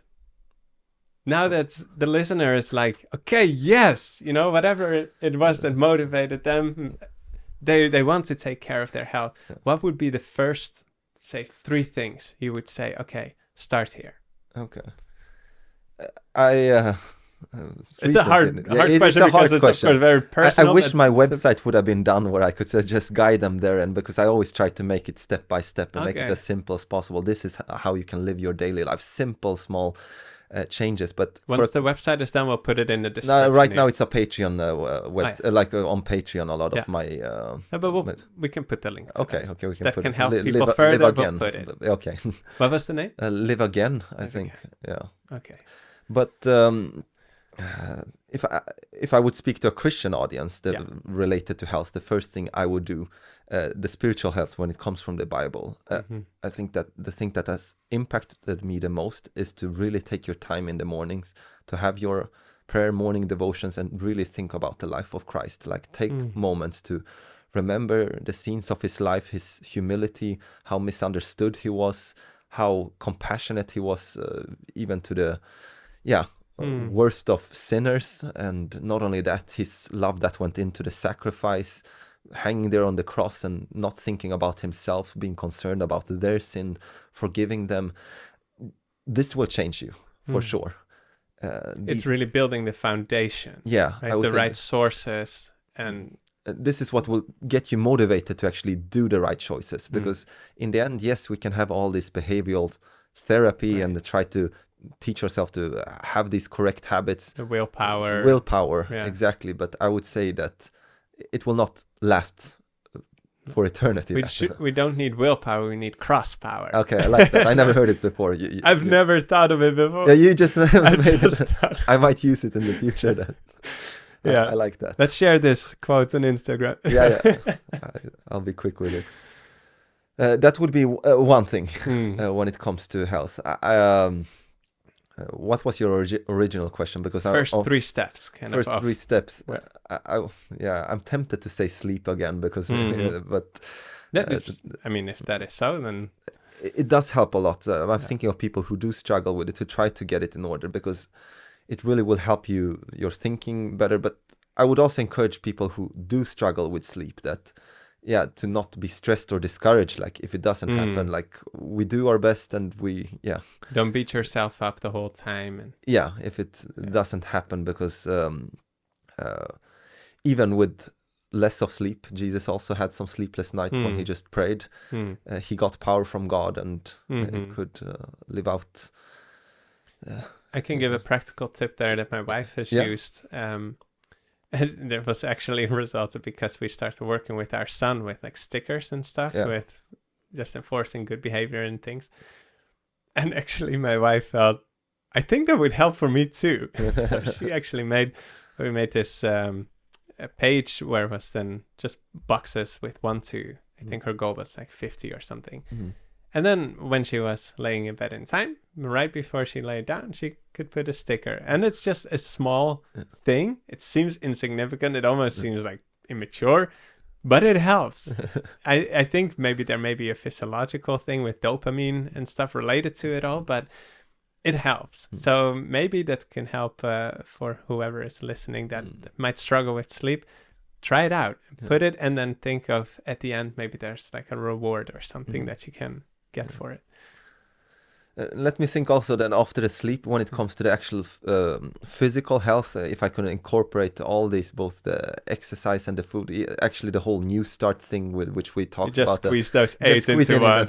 No, but maybe let's say a practical thing that I would say on the third one. Nutrition is very important. So I would say people learn how to cook yourself, enjoy it. I like to put up like simple recipes that are tasty, and I think that's see it as an enjoyable journey. But learn to cook for yourself and follow meal planning. I would say like learning this, it's both exciting and fun, and it really does a lot for your health. And what do you mean with meal planning? Do you mean like have a 7-day thing to repeat, or to at least plan for the whole week what you will eat. That's my point, because if you don't plan, you will fail eventually. And it is actually fun. It doesn't require so much time. There is an excellent website called lighter.world where you can lighter.world. Okay. I love it for meal planning, plant-based meal planning. You put in what food you like, what dislikes you have, allergies, how much time you want to prep for it. It's actually for free. It has a free version, and eventually get recipes for the whole week, and even what do you call it, a grocery list of what You're you need. kidding. No, I will show it later. It's an amazing Well, man, website. come on. It's never been easier to eat healthy. I love it. I use it for the guests at Fredheim, or also for... Fredheim being... Oh, sorry, I didn't even mention it. That's the lifestyle center where I work at. So meal plan, that, let's say those are the three ones right now. Like number one, the spiritual health, like the sources where you get it from. Then also I squeeze in sleep there because it's really impacts our thinking and our mind a lot. And the third one there, then to get in order the nutrition, the exercise, all these things to incorporate it into the day. Good. Hey, you talked before the podcast also about character development. This is a big passion of yours. What are some thoughts that you want to share about that, or have you covered that already? I mean, we touched the topic quite some, I think. Seeing that if we want to do an impact, in the end, it always starts with us trying to live according to what the Bible says. I think just discussing the 1 Corinthians chapter 13, we covered some of the ideal character that God wants for us. But what I could mention, it is like, it makes the daily life so much more exciting. Like these small things, how important they are. Nothing is of uninterest. Like time is so holy. Every minute you could use it for the glory of God in some way. I don't think heaven sees it as a small thing. Like the chores that we have, the taking care of your family, spending time with your children, everything can be used in the honor of God and maybe preparing you for a greater work. But if this will be the work, like being faithful in keeping it clean and tidy at home, what else? I imagine that the whole universe is watching me sometimes, and they're excited about my decisions and what I will do now. Will I get annoyed or angry, or being able to start doing things without people even knowing in the house? Cleaning parts of the house that nobody will ever see, and just knowing that God saw that, and not immediately printing a T-shirt with, you know, for your wife or so. It's like, hey, I cleaned this. And that is to really see who your source is in the end. So it is a struggle, but it's exciting. It makes the day so much more purposeful. Many times we want to seek these great things, maybe witness to people, have a great testimony, evangelize hundreds, I don't know what. We think of these things we want to do as Christians, but what about the home, the simple things there? I think in the end, this will have a great impact. Maybe that's what I would like to mention as well. You talked about regularity earlier, both with sleep. I think you mentioned it with one of the other topics as well. Brought it in later, but what I've noticed also is a great help, both for productivity purposes, but also therefore for mental sanity, kind of, is to have structure and regularity during the day. Are there any thoughts about that you want to share? I would say that is also an area I need to improve on, but that is also very important when it comes to structuring out your day, knowing what you want to do throughout the day, writing things down. I like to put up my way like this, that consistency, for instance, like when I study the Bible, I don't just want to study somewhere randomly. I pick a book, I stay in it, try to digest it and make sure that I got this, maybe a letter from Paul. Consistency, some things every day that will improve. The same with the exercise, the same with also the food and meal planning, always having this desire to learn something, but to be able to break it up and structure it every day so that you somehow can complete and grow each day. It's actually exciting. And to know what you can expect. Yeah. I've noticed that a lot in, just writing something down here. I've noticed that a lot in our family since we really started implementing a schedule. Kind of, I think we have it hour by hour, maybe even half hour sometimes. I don't remember exactly, but we have, and then we have every day of the week, and we kind of fill it in the same way that it's, you know, it's the week repeats. And it's helped so much because you know what you can expect, you know how to prepare, mentally prepare. It also helps you to not get distracted. For example, with the phone and Facebook or whatnot. So it helps you to stay purpose driven. And our productivity went a lot higher. it's been much better atmosphere in the home, less frustrations because there's less reasons for conflict because a lot of clarity has already been brought to the day. And yeah, that I've noticed that. And that's also where you then get in the regularity and eating at the right times and going to bed at the right times. When all of that has kind of been planned already, it's just to execute. So I remember when I stopped working, like how important it was for those days to actually use them, like maximize them to learn the things that I wanted to learn. Like in the mornings, especially focusing on studying the Bible, prophecy. Maybe I took that theoretical part, the first 2-3 hours, listening to some sermons. This I did every day at those hours. And then afterwards, studying a little bit about health related to certain topics. Maybe it was fasting for some time. So each hour that day I try to do that, and then later in the afternoons make sure that I have the practical work, maybe some exercise, being in the garden, cleaning, chores. So this structure, it was exciting actually to live according to see the improvements and like get this regularity. And I used to play a lot of video games. When I moved to Sweden in 2014, because of my wife being Swedish, me being from Holland, I lived there for about half a year. During a time I was kind of looking for a job, but I could not find a job because I didn't speak the language. And in that part of Sweden, all the jobs required you to speak Swedish. In many different areas, I looked for anything. So I didn't have a job. I was just at home and I fell in the trap of Netflix. I watched so much that at some point it took way longer for me to find what I wanted to watch, or what I hadn't seen yet rather, than to watch the whole thing. Like it literally took a long time to find something. And all that gaming, all those watching movies, though I thought I enjoyed it in the moment, now I wish I would have been productive and useful.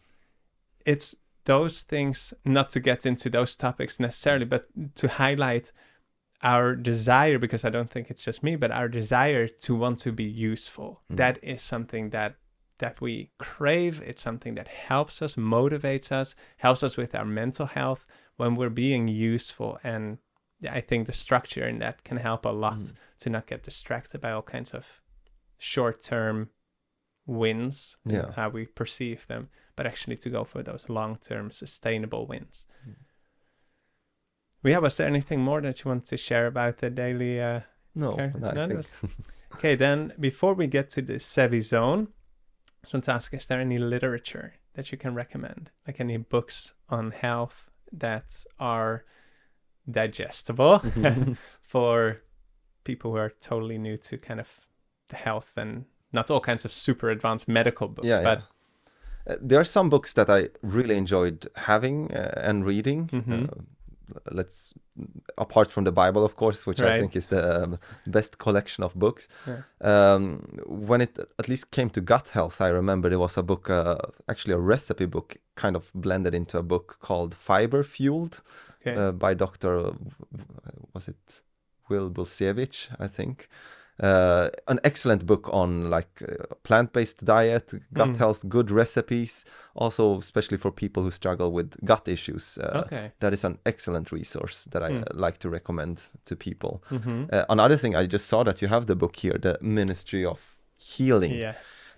This is kind of a book which I read and thought, like, if I can start practicing these things, very interesting that this was written in the 1800s, and when I compare it to the like actual knowledge we have today regarding health habits, when to eat, how often, fasting, temperance, nutrition, even which nuts are the healthiest, like it was written in therein, and I have been really blessed reading this book, Ministry of Healing, and just trying to live according to it. I think we would give us the best chance of health.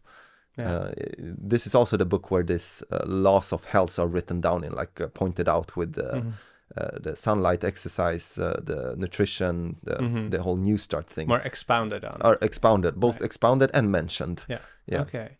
And just want to say for our listeners who've been also listening to our previous podcast with Joachim, we talked about Ellen White, and this is a book from Ellen White.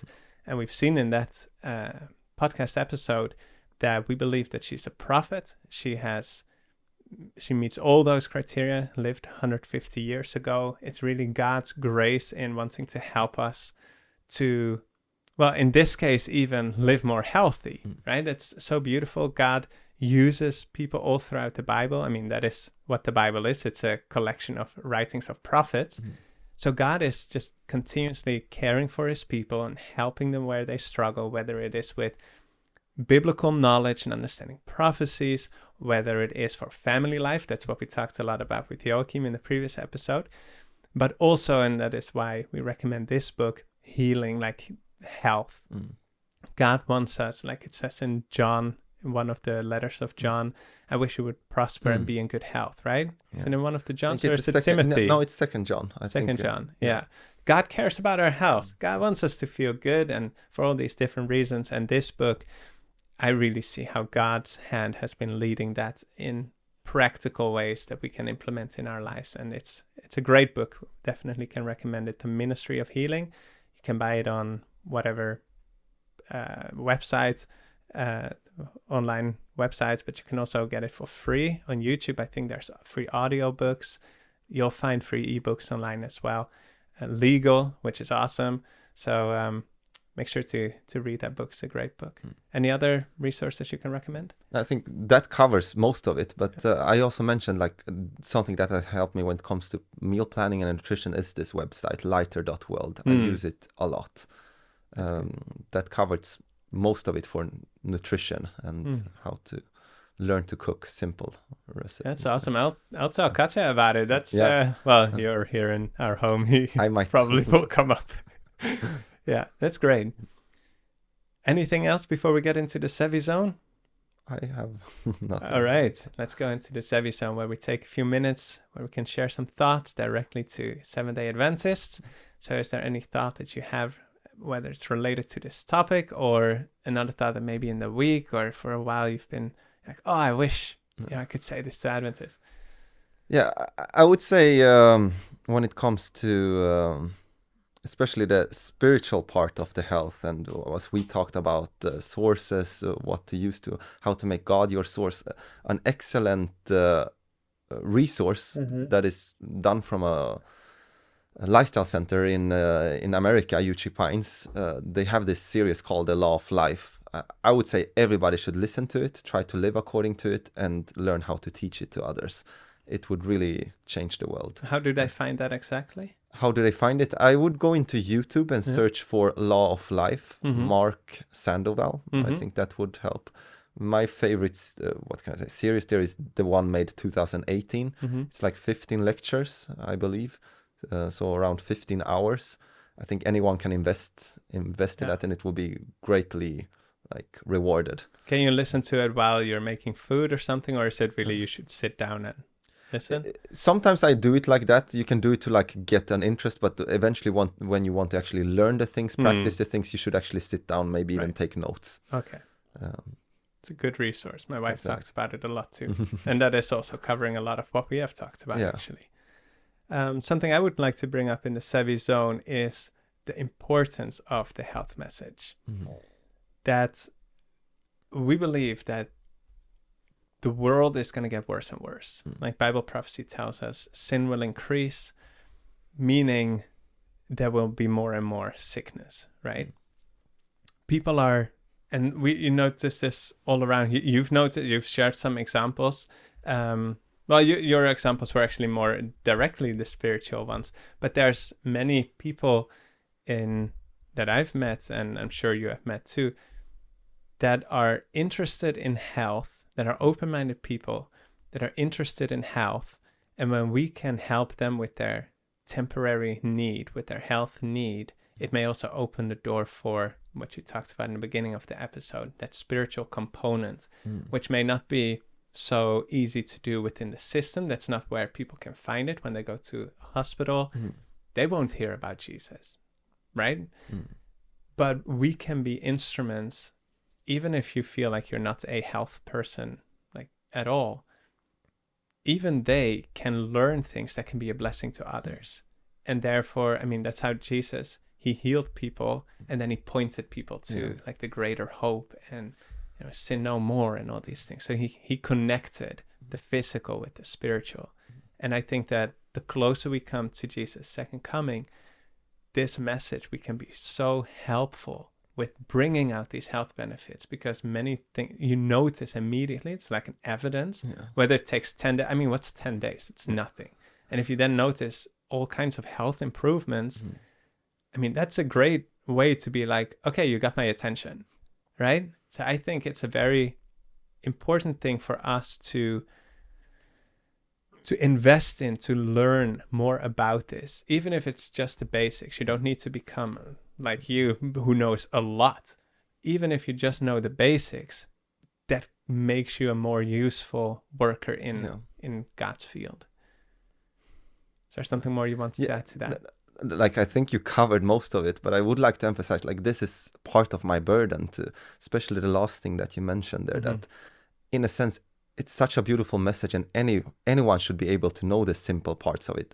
Actually, sometimes I wish I wouldn't be a doctor to show that, like, you don't need to like study these things in order to be able to live these simple. We have everything in this book, Ministry of Healing, that we could just live according to, and it would be such a great benefit to the world if we could share this health message and in its entirety, both like the physical and the spiritual part, but especially connecting to people with the physical part, because the things that we know regarding to like what laws like govern us, I don't know if there's any other people group that actually have this blessing and knowledge, and we are not taking advantage of it. And many times we don't even we even question it, and we don't desire to live according to it. But it would be it's such a treasure and gift. And my burden and goal would be to make this simple to families, especially so that they can live according to it and help and share their community. This is what I think my in a sense my life calling is. To be able to use this health message to bring, what can I say? I'm not bringing the healing to the world, but bring the message and the gospel out into a channel of healing into my community. This is what I want to do the rest of my life. I really also for myself, I pray that I can even understand it more clearly. But this is how Jesus worked. Something comes to mind that I think would be good to, I think we touched on it, but I think it might be good to mention again. This does not mean you will get healthy. No. I've experienced with that with my wife. She's been sick for many years, and we're seeing improvement, but it's slow. It's not done yet, and maybe it will not be. I've heard it said there's 3 ways in which God can heal, either instantly, gradually, or at Jesus coming. And we need to remember how hard situations can be, and I know how hard it can be, that God always wants to bring about healing. Even if we don't see it in the moment, even though we don't see it after 10 days or 10 years, God wants your health. We don't always know how everything works, and we don't know the things God knows, but let's never doubt his goodness and desire for us to be healthy. And I think it's so important to remember that. I think this is what I struggled with, seeing that I know that sometimes it can't help everyone, this health message. Or if I would include in the health message the actual message of the eternal life and the spiritual health that God will give us, and that is covered in the second coming there. Without it, I don't know if I would have had this desire to work so much with health, because at least I wanted, if there's nothing more we can do, at least to give them the chance to eternal life. Like how important it is, and to remember this, that even if not, he will bring healing, that at least getting people to know Jesus, that will be a difference. And even if we struggle with health issues, like, we have no idea how much of a blessing and benefit it could be to others who do not receive healing. How you can be a witness that you're still clinging on to God in those moments. Can I mention shortly, I just remember now that I had like a experience when it comes a little bit to all this I have experienced my whole life, and thankfully God let me go through a little challenging part when I last year when I got the job in Norway here at the lifestyle center, I woke up very early in the morning, couldn't sleep. Okay. What do? I don't know why I thought I want to watch the stars from the mountains. So I took my car, drove 50 kilometers away. 50? Yeah. Okay. No, maybe 30. Right, yeah. And started running up for a mountain there. Okay. And beautiful sunrise, everything. And when I'm like trying to run back, suddenly when I misstepped somehow, and I heard something big crack in my leg. And it was not a tree. It was not a tree. Oh, no. It was my knee, and I fell down, and I just couldn't walk. Eventually, I found out I broke my legs. Actually, 6 fracture lines. 6? Yeah, I can show you the pictures later. It was crazy, but I remember 10 seconds afterwards, I was thinking like, okay, this will be exciting.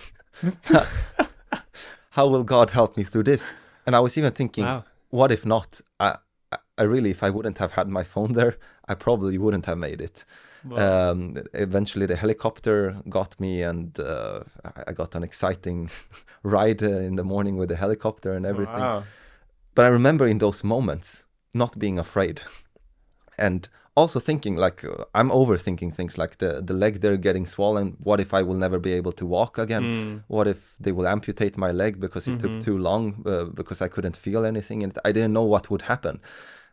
But somehow I just felt like it wouldn't matter, as long as I had Jesus there. And like I started to have my morning worship there, started to read some verses.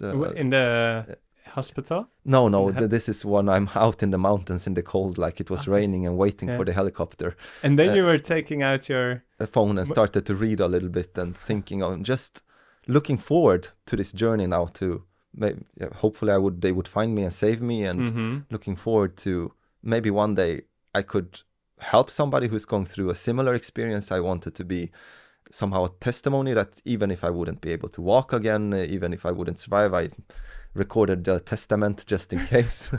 Well, your mind can go to so many places. I didn't know what would happen. No. I really didn't. But what was so exciting was that I was happy. I was actually just crying of joy that I had the privilege to get to know Jesus. I had an excellent, wonderful months, the last months that I could experience. And if this was the end of my life, it would be fine.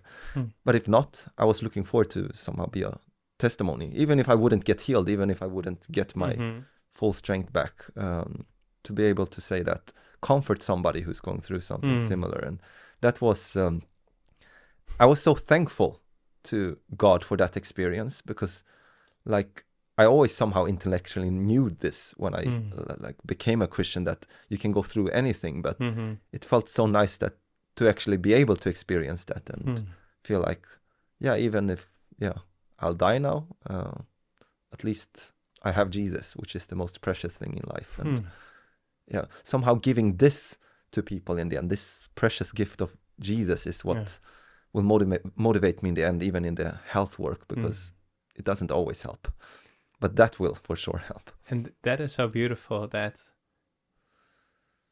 even those with poor health, or in these kind of conditions that you were then in, where there's something in your health that is not optimal, that can also be a sign to direct people to Jesus.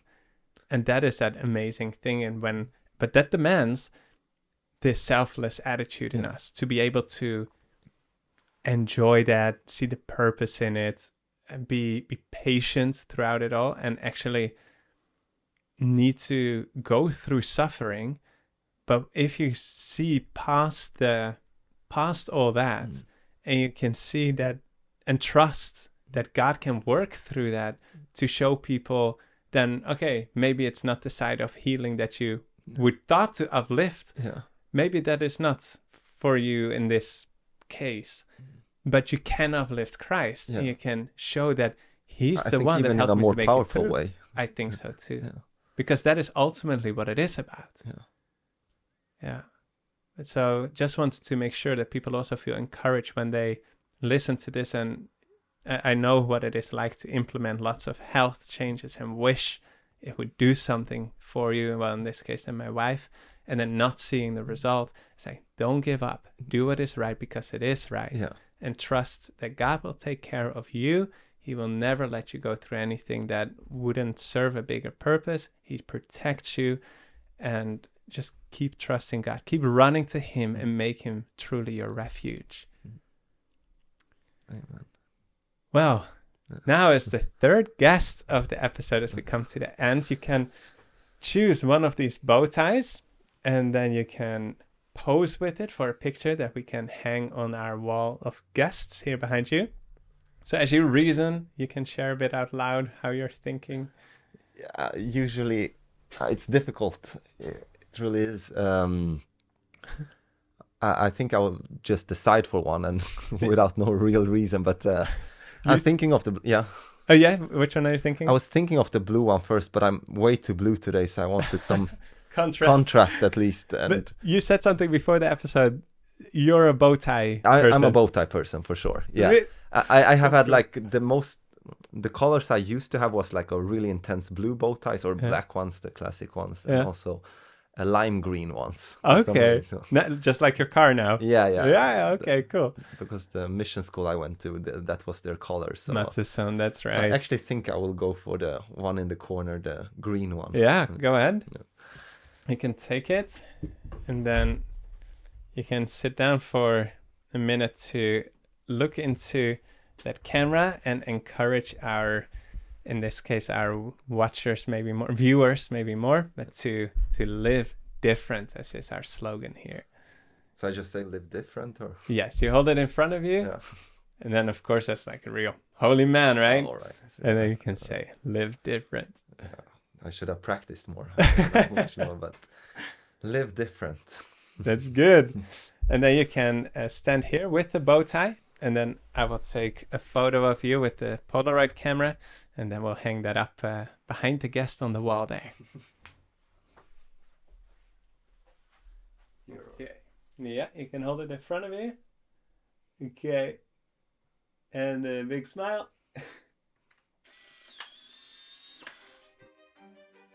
If you appreciated this conversation and want to learn to live as a holy man, join us and follow or subscribe to this podcast.